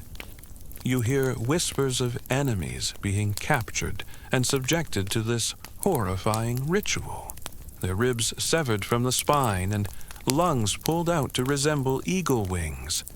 Imagine the sheer terror, the unimaginable pain of such a death, designed to be a brutal display of power and vengeance, while its actual practice is uncertain.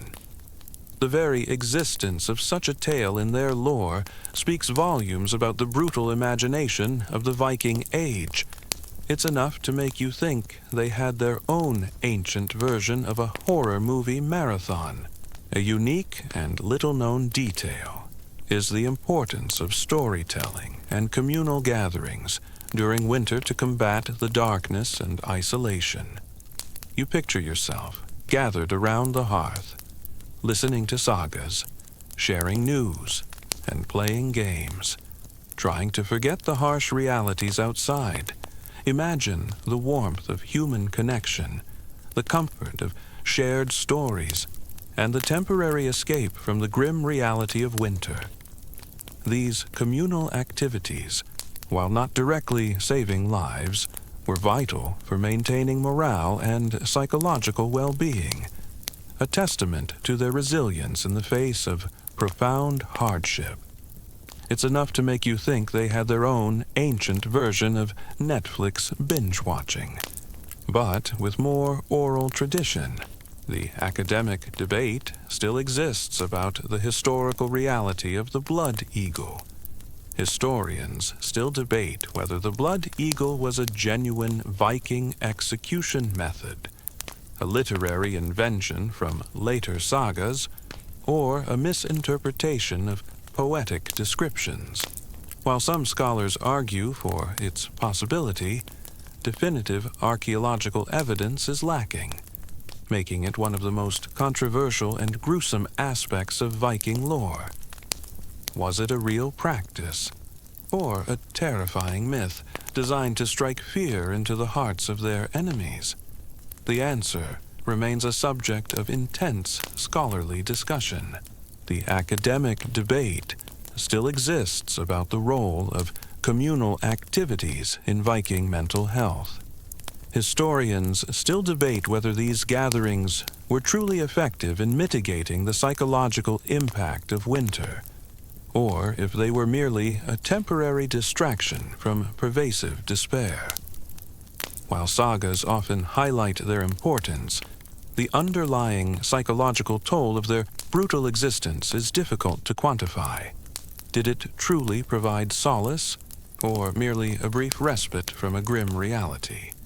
The answer likely lies in a complex interplay of cultural coping mechanisms and individual resilience.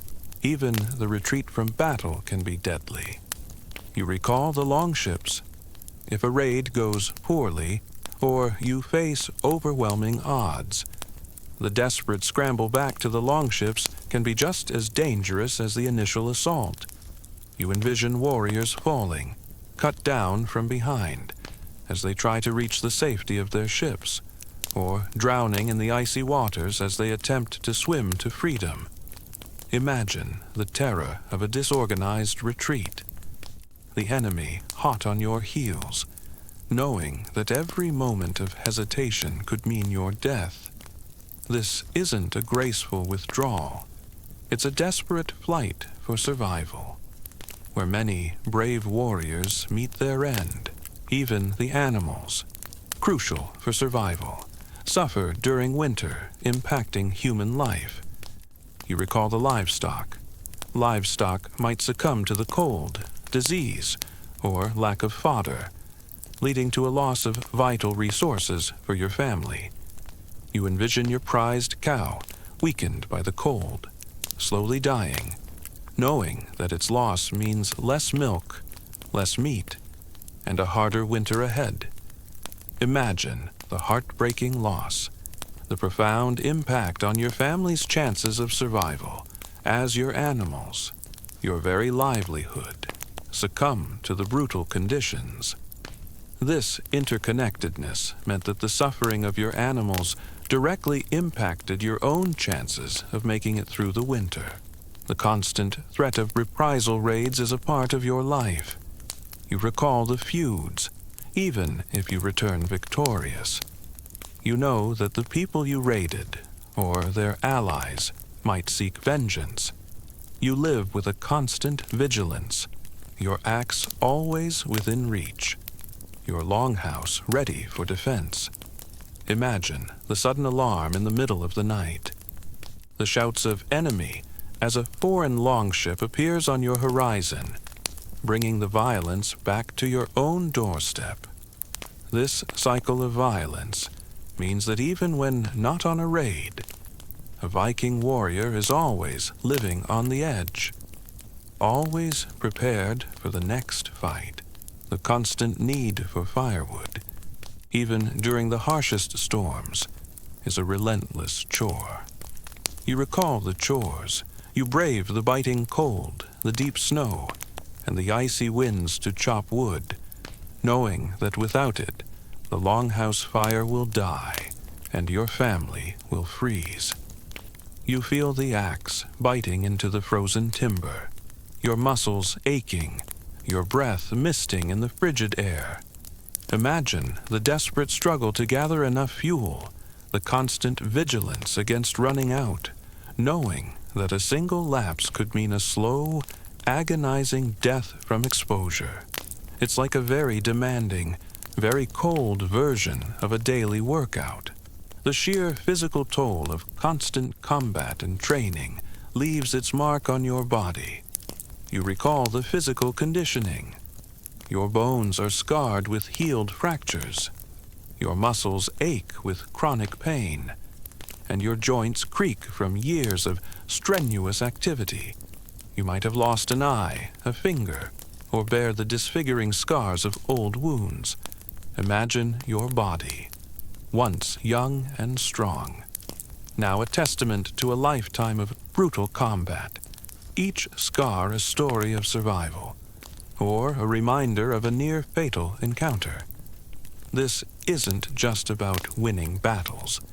It's about the slow, relentless wear and tear on your mortal frame. It's like a very aggressive, very painful form of body art. The threat of accidents, exacerbated by the winter conditions, is ever present. You recall the falls, icy paths, slippery rocks, and treacherous snowdrifts increase the risk of falls, leading to broken bones or head injuries. You envision yourself slipping on a patch of ice, your body hitting the frozen ground with a sickening thud. Imagine the excruciating pain of a broken limb, the difficulty of getting help in the deep snow, and the terrifying realization that a simple fall could lead to a slow, agonizing death from exposure or infection. It's like a very dangerous winter wonderland. The psychological burden of constant violence also takes its toll. You recall the berserkers, the horrors you witness, the lives you take, the constant threat of your own demise. These weigh heavily on your mind. While the sagas glorify bravery, the reality of combat would leave many with unseen wounds, perhaps leading to nightmares, emotional detachment, or a grim resignation. Imagine the faces of those you've killed, the screams of the dying haunting your sleep. This isn't just about physical survival. It's about the mental and emotional cost of a life steeped in brutality. The psychological burden of constant vigilance against these threats is immense. You recall the constant vigilance. Every cough, every shiver, every dwindling ration is a source of anxiety. You live with a perpetual awareness of your vulnerability, knowing that a single mistake, a single stroke of bad luck could spell your doom. Imagine the constant tension, the inability to truly relax, knowing that survival is a daily, relentless battle against forces beyond your control. This isn't just about physical survival. It's about the mental and emotional toll of living on the edge, always prepared for the worst. As you reflect on the unsparing reality of Viking combat, you realize that the romanticized image of the fearless warrior often hides a far more brutal and agonizing truth. Their lives were a constant dance with death, where every battle was a gamble, every wound a potential death sentence, and every victory came at a profound cost. It's a powerful reminder that while the sagas sing of glory and Valhalla, the reality of the bloody axe's edge was often a grim, painful, and very final end. The celebration of Yule, the winter solstice, is a desperate attempt to bring light and hope into the darkest time of the year. You recall the communal gatherings. You participate in feasts, rituals, and sacrifices, hoping to appease the gods and hasten the return of the sun. You hear the joyous shouts, the clinking of drinking horns, the temporary relief from the grim reality. Imagine the desperate hope, the collective yearning for brighter days as you celebrate the longest night, believing that your rituals can turn the tide against the darkness. This isn't just a holiday. It's a vital act of defiance against the overwhelming power of winter, a desperate plea for survival. You've just survived the unsparing reality of Viking combat, the clash of steel and the brutal toll of the shield wall. Now, as your warrior's journey continues, prepare to face an adversary far vaster and more unpredictable than any human foe the ocean itself. The air no longer carries the metallic tang of blood, but the sharp, invigorating scent of salt and the chilling spray of icy waves. You find yourself standing on the deck of a longship, not just a vessel, but a fragile wooden shell against the immense power of the northern seas. This is a world where the horizon stretches endlessly, where storms rise without warning, and where every voyage is a desperate gamble against the ocean's fury, pushing you to the very limits of endurance and courage.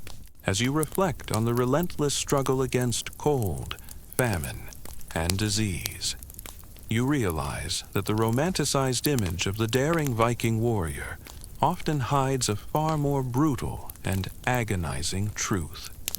Their lives were a constant battle against the unforgiving elements, against the gnawing emptiness of hunger, and against the silent, indiscriminate terror of sickness.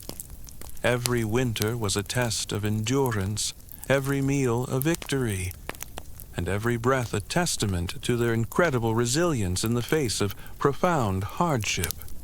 It's a powerful reminder that while the sagas sing of glory and conquest, the reality of winter's grip and hunger's bite was often a grim, agonizing, and very final end. Far from the battlefield, consider the longship, your home and weapon on the waves. You recall its sleek lines from earlier. Common historical fact tells us that Viking longships, while marvels of engineering for their time, were open vessels, offering little protection from the elements. You picture yourself huddled with your comrades, the wind whipping your hair, the cold seeping into your bones as the ship cuts through the swells. Imagine the constant dampness, the biting chill that never truly leaves you, even under layers of wool and hide. There are no warm cabins, no dry bunks, only the open sky above and the relentless sea below. It makes you appreciate your heated seats, even if they sometimes get a bit too toasty. You've just endured the relentless siege of winter, battling cold, famine, and disease, a testament to your brutal fortitude. Now, as your warrior's journey continues, prepare to face adversaries that lurk not on the battlefield or the open sea, but within the seemingly safe confines of your own home and daily routines. The air no longer carries the biting chill of frost or the desperate scent of dwindling supplies, but the familiar aroma of wood smoke, the murmur of domestic life, and the subtle, insidious presence of hidden dangers. You find yourself navigating the familiar spaces of your longhouse, or performing everyday chores where a simple misstep, a common tool, or an unseen hazard could lead to a sudden, agonizing end. This is a world where even the most mundane aspects of life held the potential for brutal, unexpected death. The journey itself is a test of endurance unlike any other. You spend days, sometimes weeks, at sea, far from any land, relying solely on the skill of your navigators and the strength of the ship. Common historical fact tells us that Vikings navigated by the sun, stars, and observations of birds and sea currents long before the compass was widely used. You gaze at the vast, featureless expanse of water, your eyes scanning the horizon for any sign of land, any hint of a change in weather. Imagine the profound loneliness, the sense of insignificance as you are tossed about by the immense ocean, a tiny speck on a boundless blue. This isn't just about reaching a destination. It's about surviving the journey itself, a relentless battle against fatigue, exposure, and the psychological toll of isolation. It makes your longest road trip seem like a quick trip to the corner store. Consider the very structure of your longhouse, your sanctuary from the elements. You recall the smoky interiors. While providing warmth and shelter, these communal dwellings also harbored hidden perils. Common historical fact tells us that longhouses often had open hearths in the center, with smoke escaping through a hole in the roof, leading to poor ventilation. You picture the flickering flames, the constant haze of smoke, and the pervasive smell of burning wood. Imagine the risk of accidental fires, a spark catching on dry straw, or a child playing too close to the open flame. A longhouse fire, in a world without modern firefighting, would spread with terrifying speed, trapping families within, leading to agonizing deaths from burns or smoke inhalation. It makes you realize that your smoke detector is a modern marvel, even if it sometimes goes off when you burn toast. The academic debate still rages on regarding the precise methods of Viking navigation in open ocean.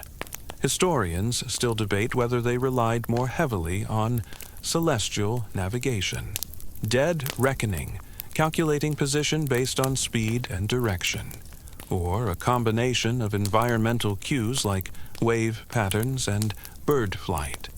While sagas offer hints, definitive archaeological evidence of specific navigational tools beyond sundials is scarce, leaving much to scholarly interpretation.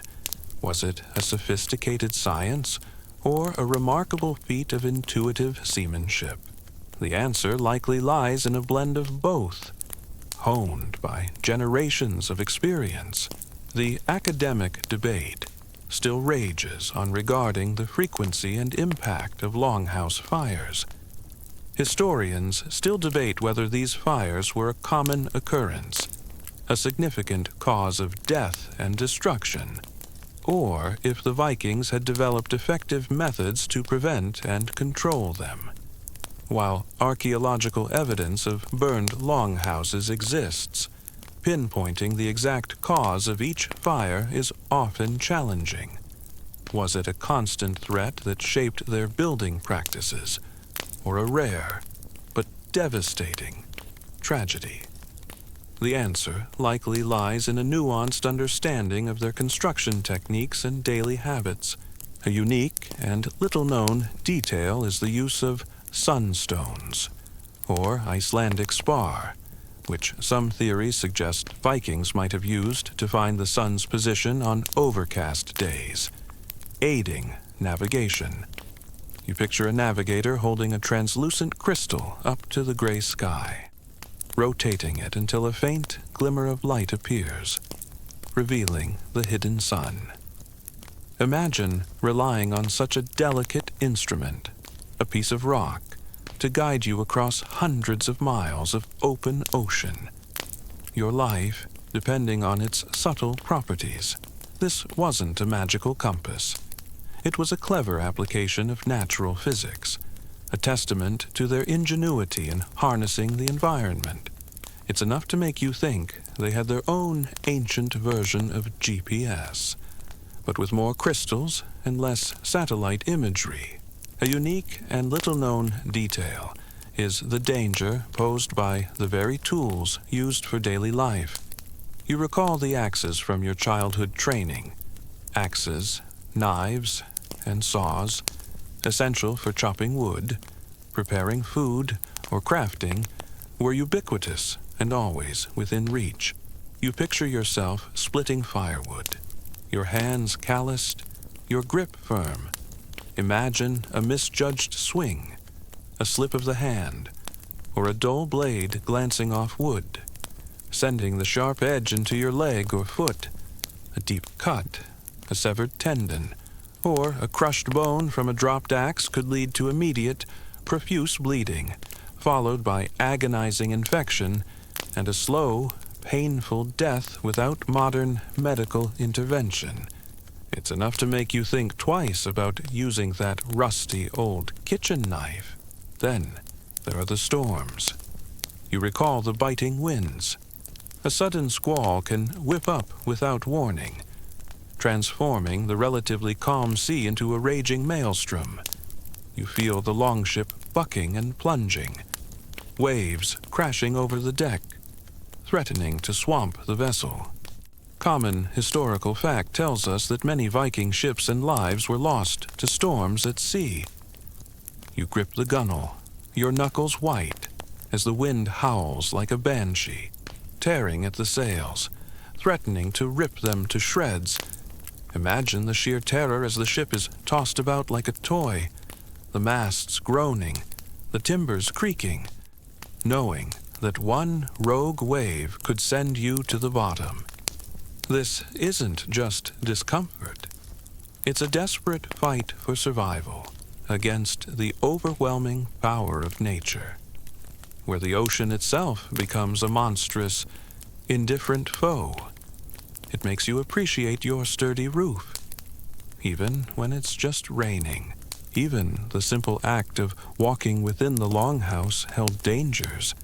You recall the hard-packed earth floors, uneven surfaces, scattered tools, and the presence of livestock could lead to falls. You envision yourself stumbling in the dim light, tripping over a sleeping dog or a stray piece of firewood. Imagine falling heavily, hitting your head on a wooden beam or a stone, leading to a concussion, a skull fracture, or internal bleeding, without immediate medical attention. A seemingly minor fall could quickly escalate into a life-threatening injury, resulting in a slow, agonizing death from brain swelling or infection. It makes you appreciate your well-lit hallways and non-slip mats. The constant dampness and cold are insidious enemies. You recall the open vessels. Your clothes are perpetually wet. Your skin chapped by the wind and salt. Common historical fact tells us that hypothermia and frostbite were real dangers on long voyages, especially in northern latitudes. You feel the deep chill seeping into your bones, the numbness in your fingers and toes, the shivering that never truly stops. Imagine your body slowly losing its core temperature, your movements becoming sluggish, your mind growing foggy as you succumb to the relentless cold. Death by exposure, a slow and agonizing process, was a common end for those who braved the open ocean. It's like living in a giant refrigerator, but without the snacks. The animals, while vital for survival, also presented daily hazards. You recall sharing the longhouse with livestock, cows, horses, pigs, and goats, housed under the same roof for warmth, could be unpredictable. You picture a startled cow kicking out, a nervous horse rearing, or a protective sow charging. Imagine being gored by a bull, trampled by a horse, or bitten by an aggressive dog. These incidents, while not always fatal, could lead to severe internal injuries, broken bones, or deep lacerations that would inevitably become infected, leading to agonizing pain and a slow, brutal end. It's like living in a very crowded, very unpredictable petting zoo. The academic debate still exists about the specific types of illnesses and health issues faced by Vikings on long voyages. Historians still debate whether scurvy was a widespread problem given their diet of dried and salted foods, or if they had sufficient access to vitamin C sources. While archaeological evidence of scurvy is difficult to pinpoint definitively, the conditions of long sea journeys suggest a constant challenge to health. Was it a common affliction, or a rare occurrence due to their knowledge of preserving fresh foods? The answer likely lies in a nuanced understanding of their diet and provisioning. The academic debate still exists about the frequency of animal-related accidents in Viking households. Historians still debate whether the close proximity of humans and livestock led to a significant number of injuries and deaths, or if the Vikings had developed effective methods to manage and control their animals within the longhouse environment. While sagas occasionally mention animal attacks, quantifying their impact on daily mortality is challenging. Was it a common occurrence or a rare, but deeply feared, incident? The answer likely lies in a nuanced understanding of their animal husbandry practices and living arrangements. Even the food and water supply on board are constant concerns. You eat dried fish, hardtack, and perhaps some fermented milk, day after day. You ration your fresh water, knowing that every drop is precious. Common historical fact tells us that provisioning for long voyages was a meticulous process, but spoilage and scarcity were always a threat. You feel the gnawing hunger, the constant thirst, the monotony of your diet. Imagine your food running out, your water supply dwindling, and the desperate realization that you are stranded, slowly starving and dehydrating in the middle of a vast, empty ocean. This isn't just about feeling peckish.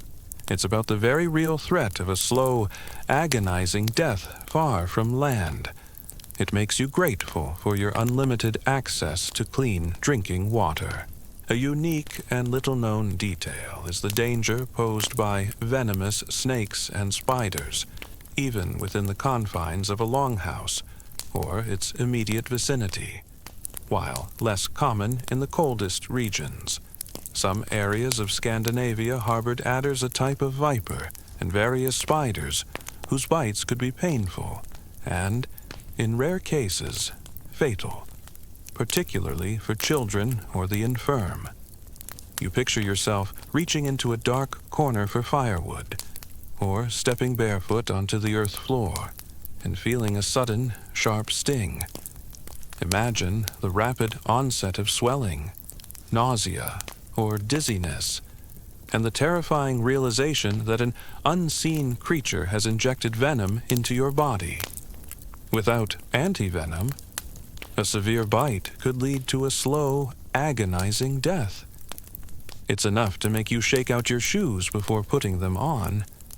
Even indoors, the risk of capsizing or shipwreck is ever present.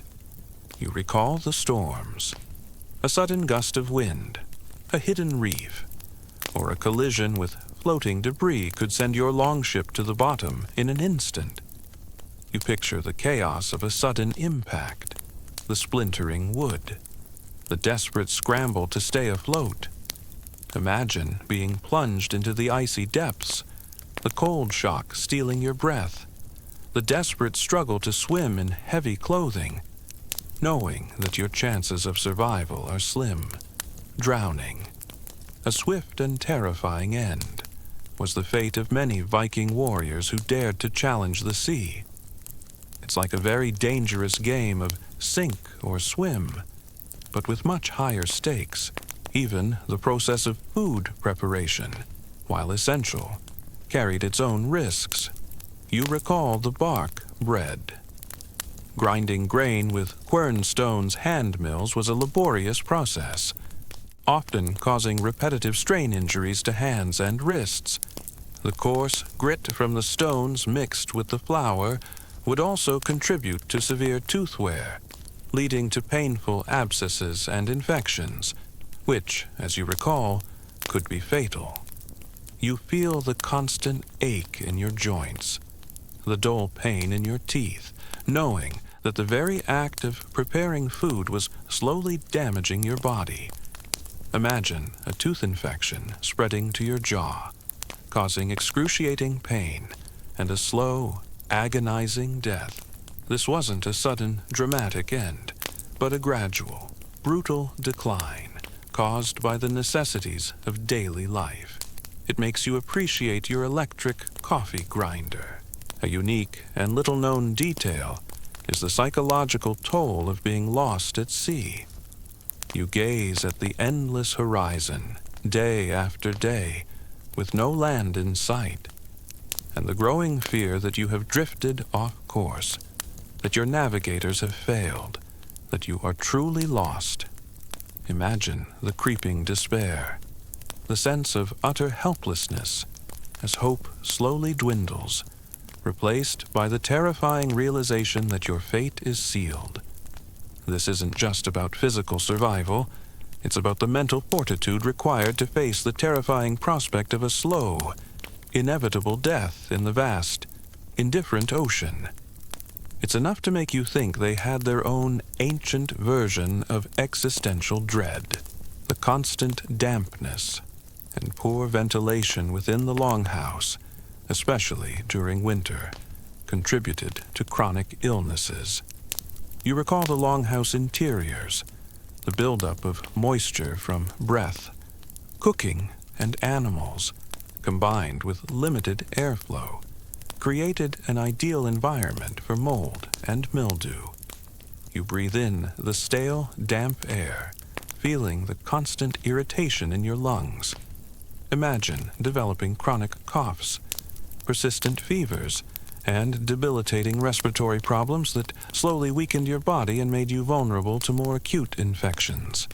This wasn't an immediate killer, but a slow, insidious erosion of health, leading to a premature and agonizing end. It's like living in a permanent, very unhealthy sauna.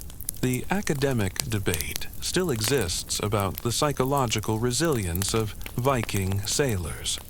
Historians still debate whether the constant exposure to danger and isolation on long voyages led to widespread psychological trauma, or if their cultural conditioning and strong communal bonds provided sufficient coping mechanisms. While sagas often glorify their bravery, the human cost of such extreme conditions is a subject of ongoing inquiry. Did they truly endure without breaking? Or did they suffer in silence? The answer likely lies in a complex interplay of individual fortitude and cultural support. A unique and little-known detail is the potential danger from carbon monoxide poisoning, particularly during the long, dark winters, when longhouse fires burned constantly in poorly ventilated spaces. You picture yourself falling asleep by the hearth, the smoke filling the air, and slowly, imperceptibly, the invisible, odorless gas building up. Imagine slipping into unconsciousness, your breath growing shallow, your life slowly ebbing away without a sound, without a struggle. This silent killer, completely unknown to the Vikings, could have claimed entire families in their sleep. A brutal and horrifying end that left no outward trace. It's enough to make you think they needed a divine carbon monoxide detector. Even the act of landing on unknown shores can be deadly. You recall the raids. You leap from the longship, ready for combat, but also aware of hidden dangers, ambushes, unfamiliar terrain, or unexpected resistance. Common historical fact tells us that initial landings were often the most vulnerable moments for raiding parties. You feel the tension, the heightened senses, as you step onto foreign soil, knowing that danger could lurk behind every tree or rock. Imagine a volley of arrows raining down from unseen enemies, or a sudden charge from a prepared defense. The very act of reaching your destination could prove to be your undoing. A brutal end after a perilous journey. It's like finally reaching your vacation spot, only to find out it's a war zone. The academic debate still exists about the frequency of carbon monoxide poisoning in Viking longhouses. Historians still debate whether this was a significant but unrecognized cause of death, or if the ventilation systems, however rudimentary, were generally sufficient to prevent fatal buildup. While direct archaeological evidence is impossible to find, the conditions of their living spaces certainly presented a risk. Was it a common, silent killer, or a rare, tragic accident? The answer likely lies in a complex interplay of building design, fire management, and individual circumstances. The constant threat of piracy, even from other Vikings, was a reality on the open seas. You scan the horizon, not just for land, but for other longships, knowing that not all encounters would be friendly. You picture a rival longship appearing on the horizon, its sails billowing, its warriors ready for battle. Imagine the sudden alarm, the desperate scramble to prepare for combat on the open water, knowing that victory meant survival, and defeat meant death or slavery. This added another layer of danger to every voyage. turning the vast ocean into a potential battlefield. It's like a very aggressive, very watery version of road rage. Even the simple act of fetching water from an icy well or stream during winter could be perilous. You recall the frozen water sources, a slip on the ice, a fall into freezing water, or the sheer weight of a full bucket could lead to hypothermia, broken bones, or drowning. You envision yourself carefully navigating treacherous terrain, your hands numb with cold, the bitter wind whipping around you. Imagine the sudden plunge into icy water, the shock to your system, the desperate struggle to pull yourself out before the cold steals your breath and your life. This wasn't a glorious death in battle. It was a brutal, anonymous end from a mundane chore. The sheer physical toll of rowing for days, sometimes weeks, leaves its mark on your body. You recall the physical conditioning. Your hands are raw with blisters. Your muscles ache with chronic pain, and your back screams in protest. You might suffer from sunstroke, dehydration, or the debilitating effects of constant seasickness. Imagine your body, once strong, now pushed to its absolute limits. Each stroke of the oar a testament to your brutal endurance. This isn't just about reaching a destination. It's about the relentless wear and tear on your mortal frame, a constant battle against physical collapse. It's like a very long, very painful rowing machine workout. The psychological burden of constant vigilance against these hidden dangers is immense. You recall the constant vigilance, every chore, every movement within your home, every interaction with an animal carries a subtle undercurrent of risk. You live with a perpetual awareness of your vulnerability, knowing that even in the safest spaces, a single mistake or a moment of bad luck could spell your doom. Imagine the constant tension, the inability to truly relax, knowing that survival is a daily, relentless battle against forces both seen and unseen. This isn't just about physical survival. It's about the mental and emotional toll of living on the edge, always prepared for the worst, even in your own hearth. The psychological burden of constant danger and isolation also takes its toll. You recall the loneliness, the vastness of the ocean, the unpredictable nature of the weather, the constant threat of death. These weigh heavily on your mind. While the sagas glorify daring voyages, the reality of long-term confinement and constant peril would leave many with unseen wounds, perhaps leading to anxiety, despair, or a grim resignation. Imagine the endless expanse of water, the terrifying storms, the faces of comrades lost to the waves, haunting your thoughts. This isn't just about physical survival. It's about the mental and emotional cost of a life spent battling the ocean's fury, the sheer physical labor required for daily survival, even without raiding, took a heavy toll on the body over time. You recall the chores, years of tilling, chopping, hauling, and building led to chronic pain, degenerative joint diseases, and premature aging. You picture your body, once strong and agile, slowly breaking down, your joints creaking, your back aching, your hands gnarled. Imagine the slow, grinding decline, your body failing you bit by bit, making every movement an effort, every day a struggle. This wasn't a sudden, dramatic death, but a slow, agonizing erosion of life, a brutal end from the sheer wear and tear of existence. Even the return journey, if successful, is fraught with peril.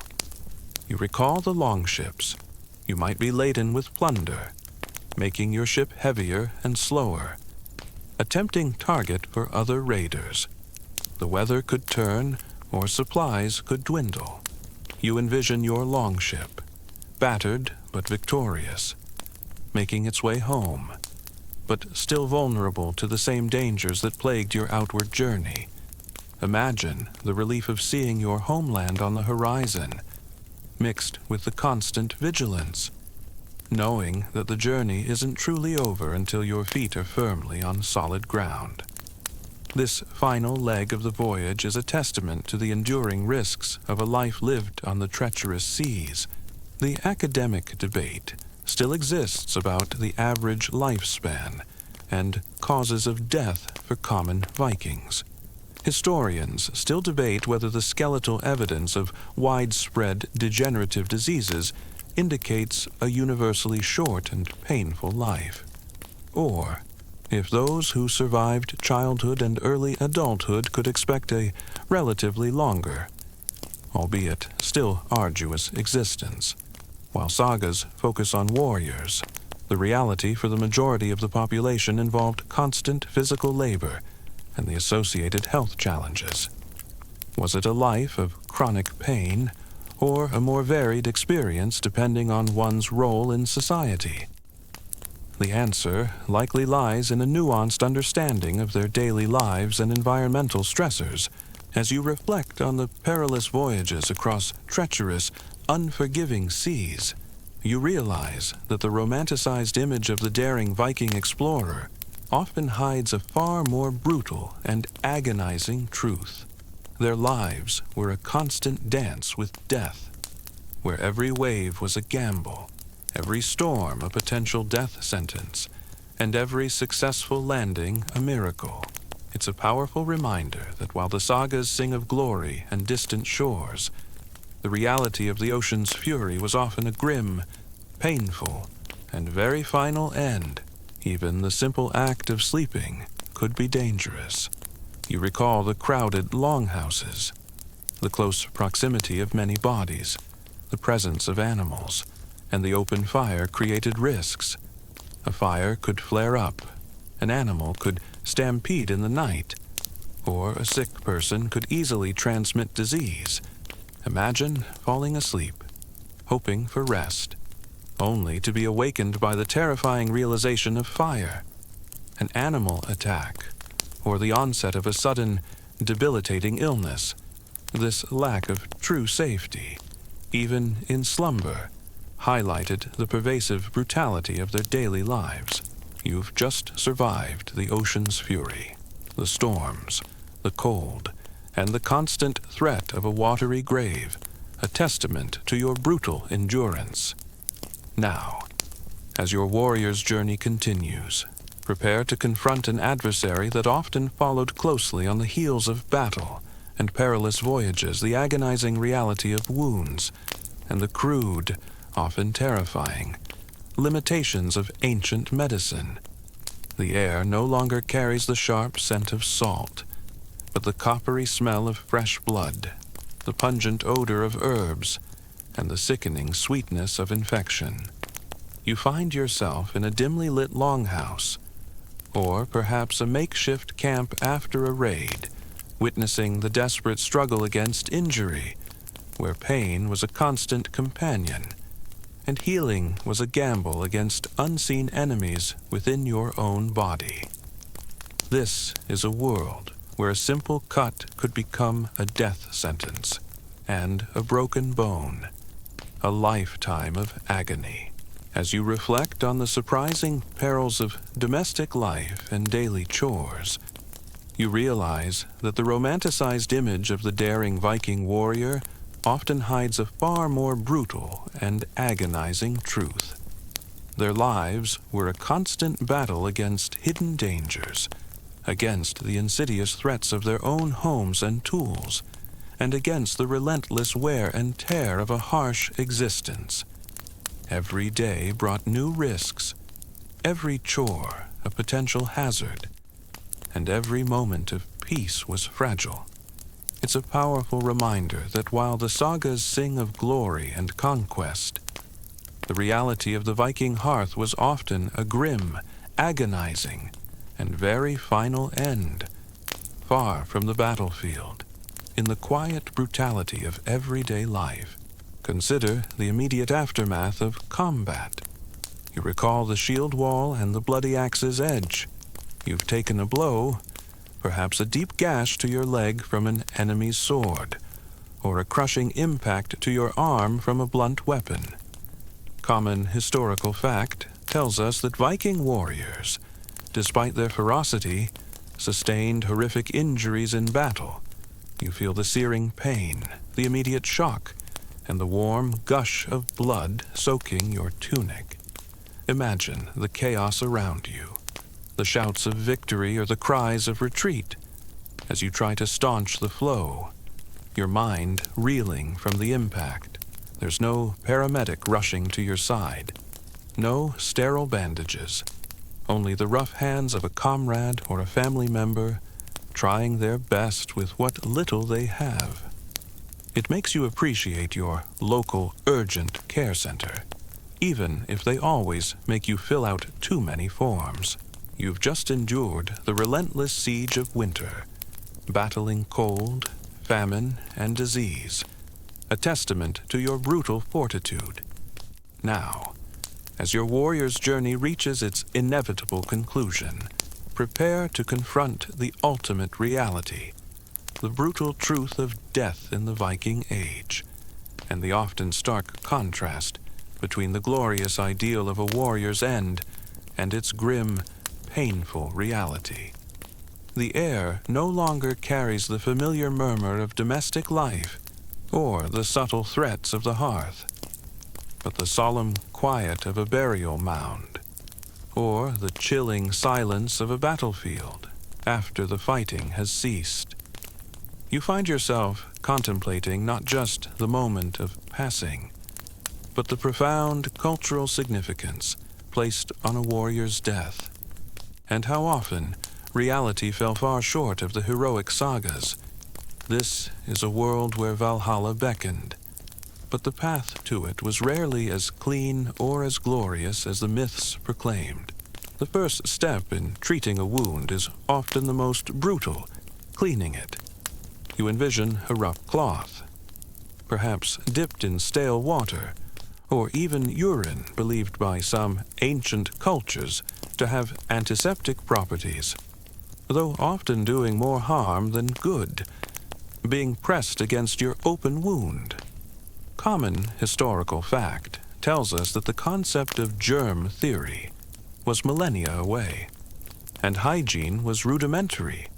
You grit your teeth, feeling the grit and dirt being scraped from your flesh, the agony of the process almost as bad as the wound itself. Imagine the burning sensation, the raw pain, knowing that this crude cleaning is your only defense against the unseen invaders that will soon begin to fester within your body. This isn't a gentle cleansing.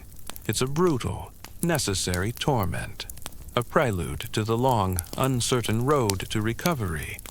It's like getting a tattoo, but the artist is a Viking, and the ink is infection. Consider the ideal of a warrior's death. You recall the sagas, the tales of heroes dying bravely in battle, their swords in hand, their faces turned towards the enemy. Common historical fact tells us that for a Viking warrior, a glorious death in combat was the most honorable way to die, ensuring passage to Valhalla, Odin's hall, where they would feast and fight until Ragnarok. You picture a warrior, mortally wounded but still defiant, striking one last blow, his spirit soaring to meet the Valkyries. Imagine the burning desire for such an end, the ultimate validation of a life lived by the sword, a death that would be sung about for generations. This ideal provided immense motivation, transforming fear of death into a longing for glory, a promise of eternal feasting and camaraderie. It makes you wonder if they ever had a death wish bucket list. The academic debate still rages on regarding the effectiveness of Viking wound care. Historians still debate whether the use of certain herbs, honey, or even cauterization burning the wound to stop bleeding, genuinely improved outcomes. Or if most recoveries were simply due to the body's natural resilience. While some remedies might have had mild antiseptic properties, the overall lack of sterile conditions meant that infection was almost inevitable. Was it a sophisticated system of ancient medicine, or a desperate attempt to alleviate suffering with limited knowledge? The answer likely lies in a nuanced understanding of their practical, yet often primitive, approaches. However, the reality of death in battle was rarely so poetic. You recall the brutal combat. A common historical fact is that most battlefield deaths were messy, agonizing affairs, not clean, heroic moments. You envision a warrior, not dying instantly, but slowly bleeding out from a gut wound, gasping for breath. Surrounded by the chaos and mud of the battlefield, imagine the excruciating pain, the terror of knowing your life is ebbing away, not in a glorious charge, but in a slow, undignified collapse. An axe to the head might be quick, but a spear to the belly or a broken bone leading to internal bleeding would be a prolonged, agonizing end, far from the heroic ideal. It's like expecting a movie ending, but getting a very gritty, very painful documentary instead. A unique and little-known detail is the use of spider webs to staunch bleeding. You picture a comrade carefully gathering a thick, dusty spider web and pressing it firmly onto your gaping wound, hoping its stickiness will help clot the blood.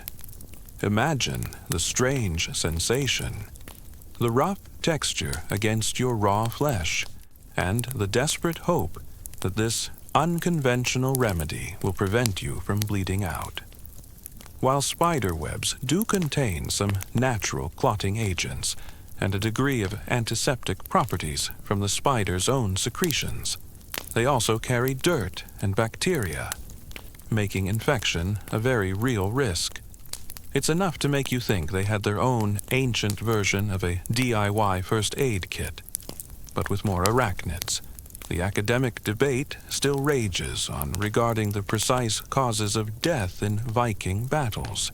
Historians still debate whether blunt force, trauma, piercing wounds, or a combination of injuries were most common, and how quickly death typically occurred. While archaeological evidence from mass graves provides some clues, the exact moment and nature of death for individual warriors are often impossible to determine definitively. Was it a swift, decisive blow, or a slow, agonizing decline?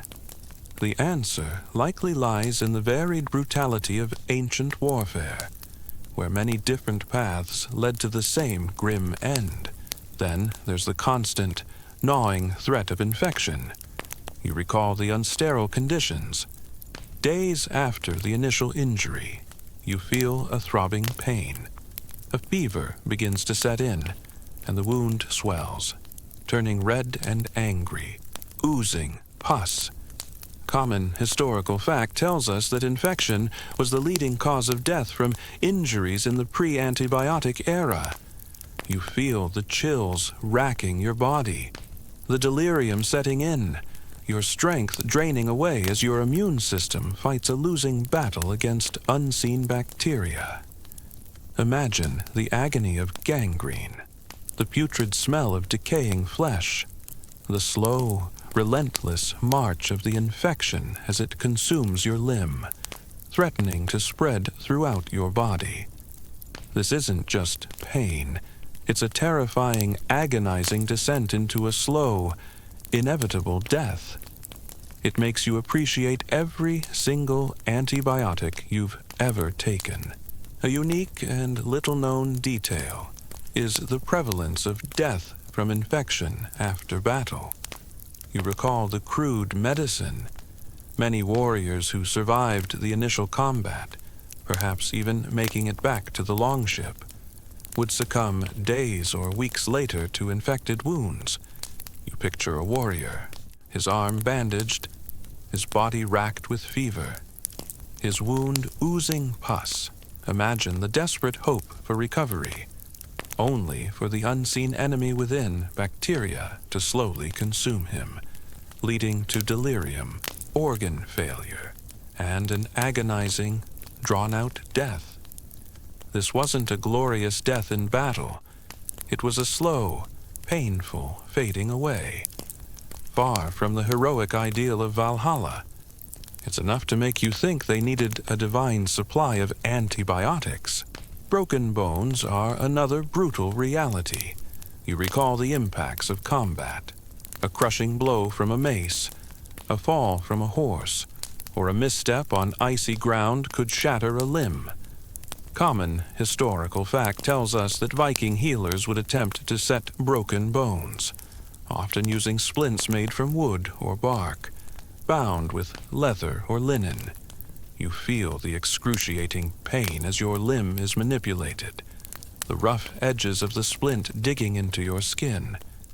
Imagine the weeks, even months, of immobility, the constant ache, and the terrifying possibility that the bone might not heal properly, leaving you with a deformed limb, chronic pain, and a permanent disability. This wasn't a quick fix. It was a long, arduous recovery, often with a grim prognosis. It's like a very painful, very slow-motion game of Jenga with your own bones. Then there's death from exposure during voyages or raids. You recall the ocean's fury. Many Viking warriors died not from enemy blades, but from the relentless cold, the biting winds, or the unforgiving sea. You envision a warrior lost at sea after a shipwreck, or stranded in a blizzard on a foreign shore, slowly succumbing to hypothermia and starvation. Imagine the numbness creeping into your limbs, the desperate longing for warmth, the agonizing emptiness in your stomach as your body slowly shuts down. This wasn't a heroic death. It was a brutal, anonymous end, far from the glory of combat, a silent testament to the unforgiving nature of their environment. It's like trying to get to a party, but freezing to death on the way. The academic debate still exists about the long-term outcomes of Viking bone setting.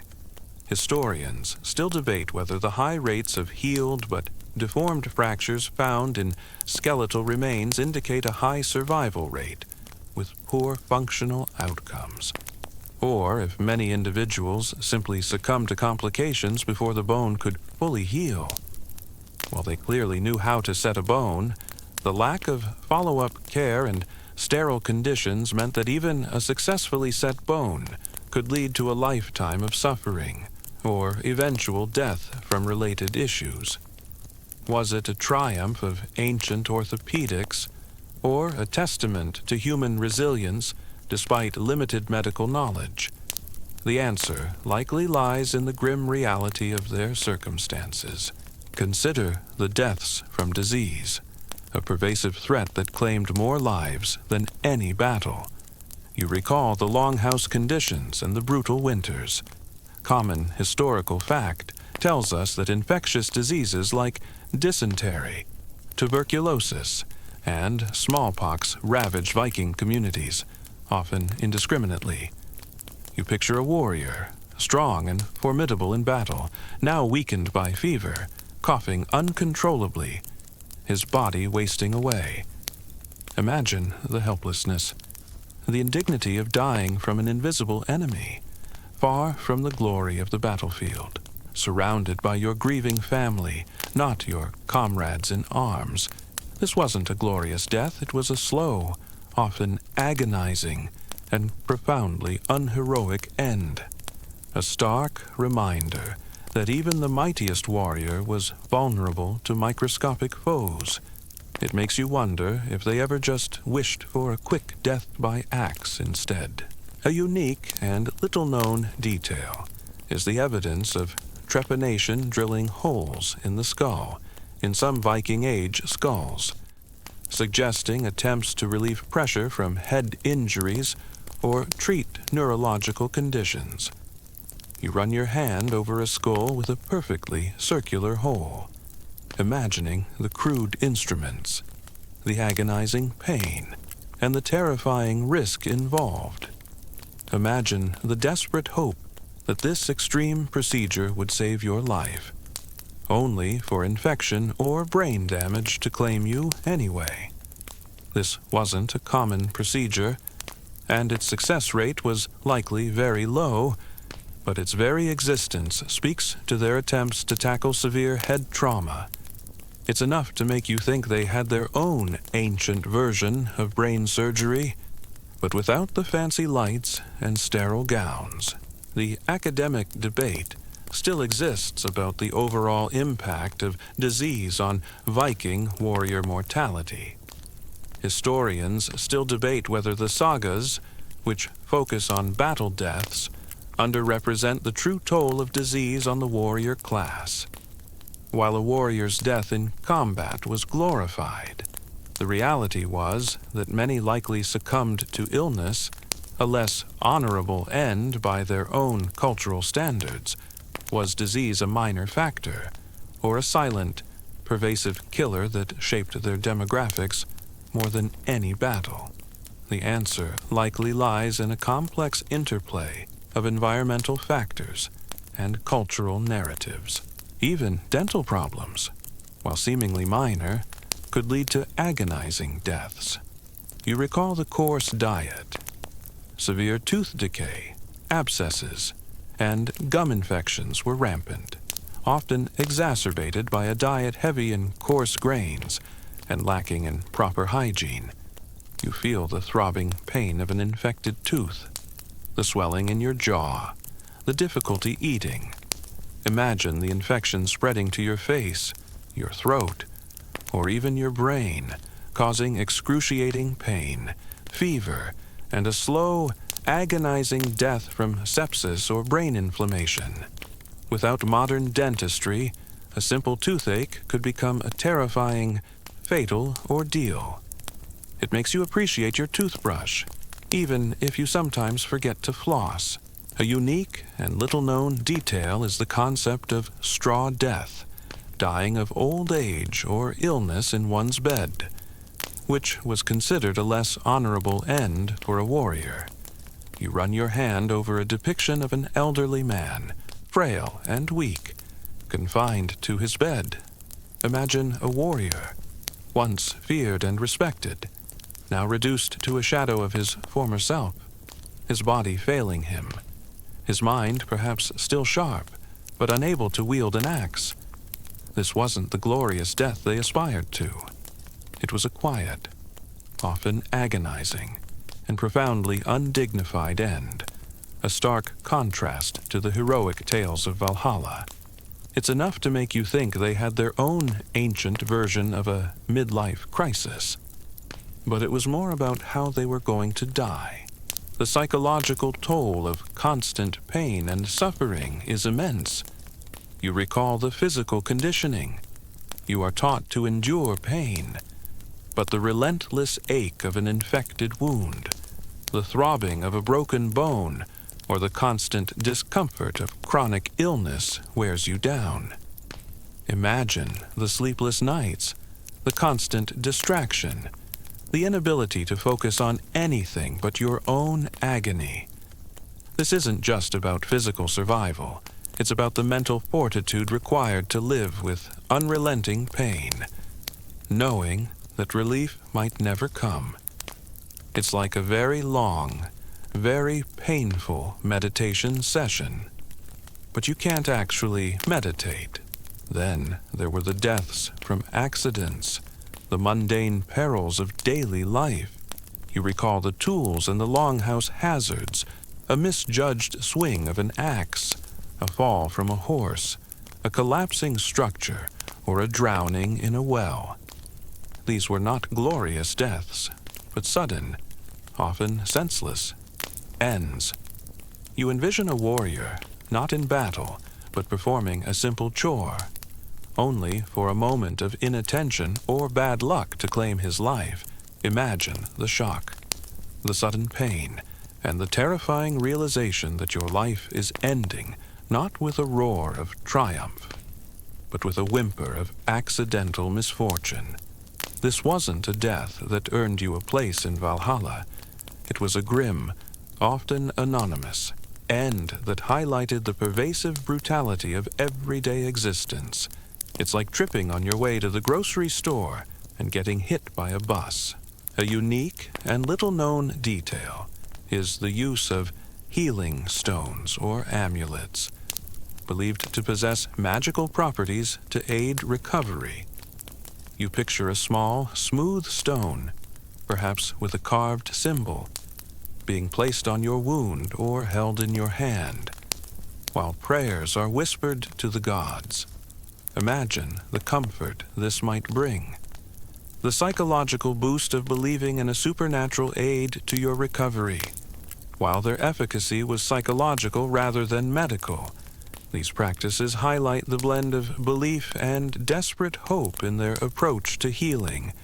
It's enough to make you think they had their own ancient version of a placebo effect, but with more mystical crystals. Consider the psychological toll of a life steeped in violence and hardship. You recall the constant vigilance, even if a warrior survived countless battles and voyages, the cumulative stress, the trauma of witnessing horrors, and the constant threat of death could lead to unseen wounds. You picture a warrior, his body scarred, his eyes haunted, struggling with nightmares or a profound sense of weariness. Imagine the slow erosion of your spirit, the mental anguish that could lead to despair, self-neglect, or even suicide. A silent, unheroic end. This wasn't a glorious death. It was a quiet internal battle that could claim a warrior long after the external fighting had ceased. It's like a very long, very painful therapy session that never quite ends. The academic debate still exists about the role of magic and superstition in Viking medicine.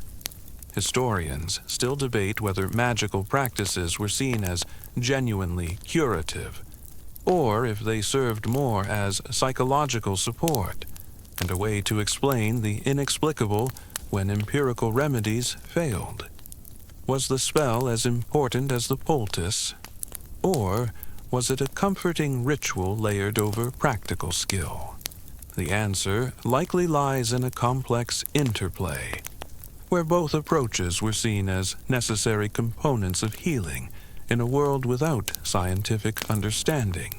A unique and little-known detail is the practice of ritual suicide in some sagas, where an elderly or infirm warrior might choose to end their life to avoid a straw death and ensure a more honorable passage to the afterlife.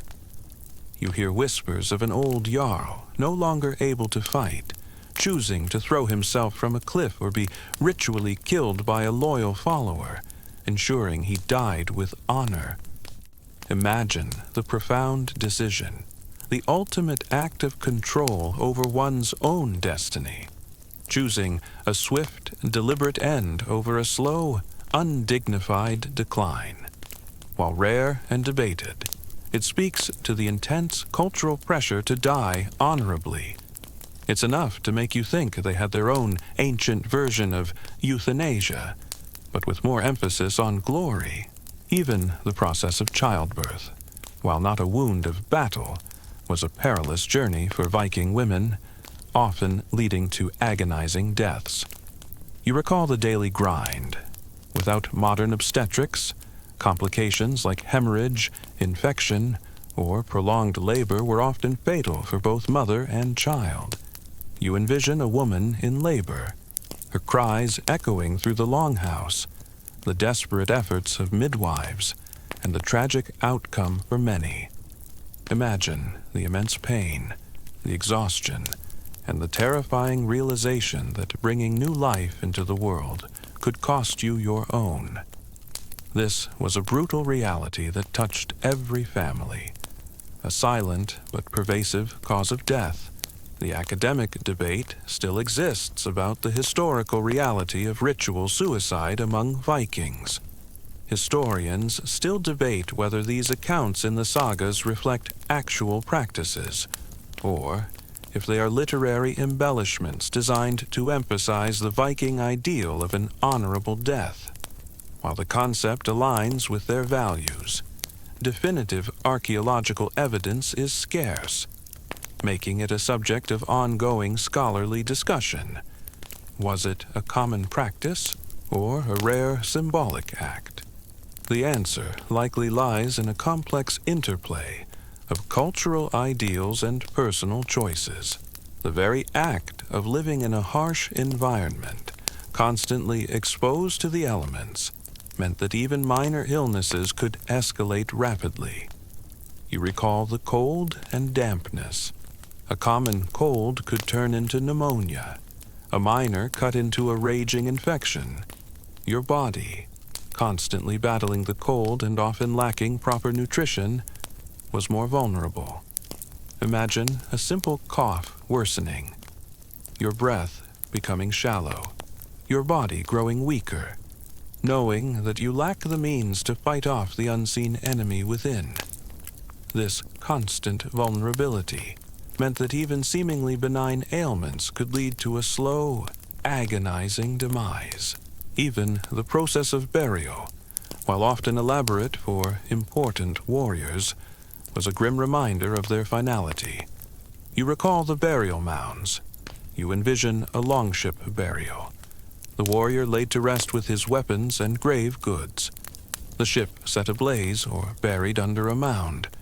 Imagine the solemnity, the grief, the finality of the act, knowing that this was the last earthly farewell. While the rituals were designed to ensure a glorious afterlife, the physical reality was the cold earth, the decaying flesh, and the silent passage into oblivion. This wasn't a continuation of battle. It was the ultimate peace, a profound stillness after a life of brutal conflict. The concept of fate played a significant role in how Vikings perceived injury and death. You recall the sagas. While they fought fiercely for survival, there was also an acceptance that some outcomes were predetermined, woven by the Norns' fates. You envision a warrior, grievously wounded, accepting his fate with stoicism, believing it was his time to join Odin in Valhalla. Imagine the peace that might come with such acceptance, even in the face of agonizing pain, believing that your death was part of a grander design. This fatalistic worldview, while perhaps grim, also provided a framework for enduring suffering and facing death with courage. The psychological burden of knowing that your life could end at any moment and that your death might not be glorious was immense. You recall the constant vigilance. Every raid, every voyage, every winter, every chore carried the potential for a brutal, unheroic end. You live with a perpetual awareness of your mortality, knowing that fate could strike you down in a myriad of ways, not all of them leading to Valhalla. Imagine the constant tension, the inability to truly relax, knowing that your life was a constant gamble, and your death might be far from the heroic ideal. This isn't just about physical survival. It's about the mental and emotional toll of living with such a grim understanding of your own mortality. As you reflect on the agonizing injuries and crude ancient medicine, you realize that the romanticized image of the fearless Viking warrior often hides a far more brutal and painful truth. Their lives were a constant dance with suffering, where every wound was a gamble, every illness a potential death sentence, and every recovery a testament to their incredible resilience and often sheer luck. It's a powerful reminder that while the sagas sing of glory and Valhalla, The reality of the battlefield's aftermath was often a grim, agonizing, and very final end, long before modern medicine could offer solace. The concept of Helheim, the realm of the dishonorable dead, was a terrifying alternative to Valhalla. You recall the sagas, those who died of illness, old age, or in an unheroic manner were believed to go to Hel, a cold, gloomy place, presided over by the goddess Hel. You envision a soul, denied entry to Odin's hall, condemned to a bleak, unremarkable afterlife. Imagine the profound fear of such a fate, the ultimate spiritual dishonor, a final, brutal end that negated all the bravery of your life. This terrifying alternative provided a powerful incentive to seek a glorious death, even if the reality of battle often made it impossible. You've just grappled with the agonizing reality of Viking wounds and the crude limitations of their ancient medicine, realizing that survival was often a matter of sheer luck and brutal resilience. Now, as your warrior's journey continues, prepare to step into a different kind of battlefield, the intricate, often violent world of Viking law, honor, and the relentless cycle of vengeance. The air no longer carries the scent of blood or herbs, but the tense silence of a legal assembly, or the chilling anticipation of a blood feud. You find yourself in the Thing assembly where disputes are heard, or perhaps on a lonely road, wary of an ambush, where justice is often a personal, brutal affair, and a slight against one can mean a war against many. This is a world where honor is everything, and its price is often paid in blood. The academic debate still exists about the precise nature of Helheim and its role in Viking eschatology. Historians still debate whether Helheim was truly a place of punishment, or simply a neutral realm for those who did not die in battle. While sagas often depict it as grim, its exact theological implications and how it compared to other underworlds remain subjects of scholarly discussion. Was it a true hell, or just a less glamorous afterlife? The answer likely lies in a nuanced understanding of their complex religious beliefs. Consider the concept of honor, or drap slaying and heifer vengeance. You recall the emphasis on honor from your childhood training.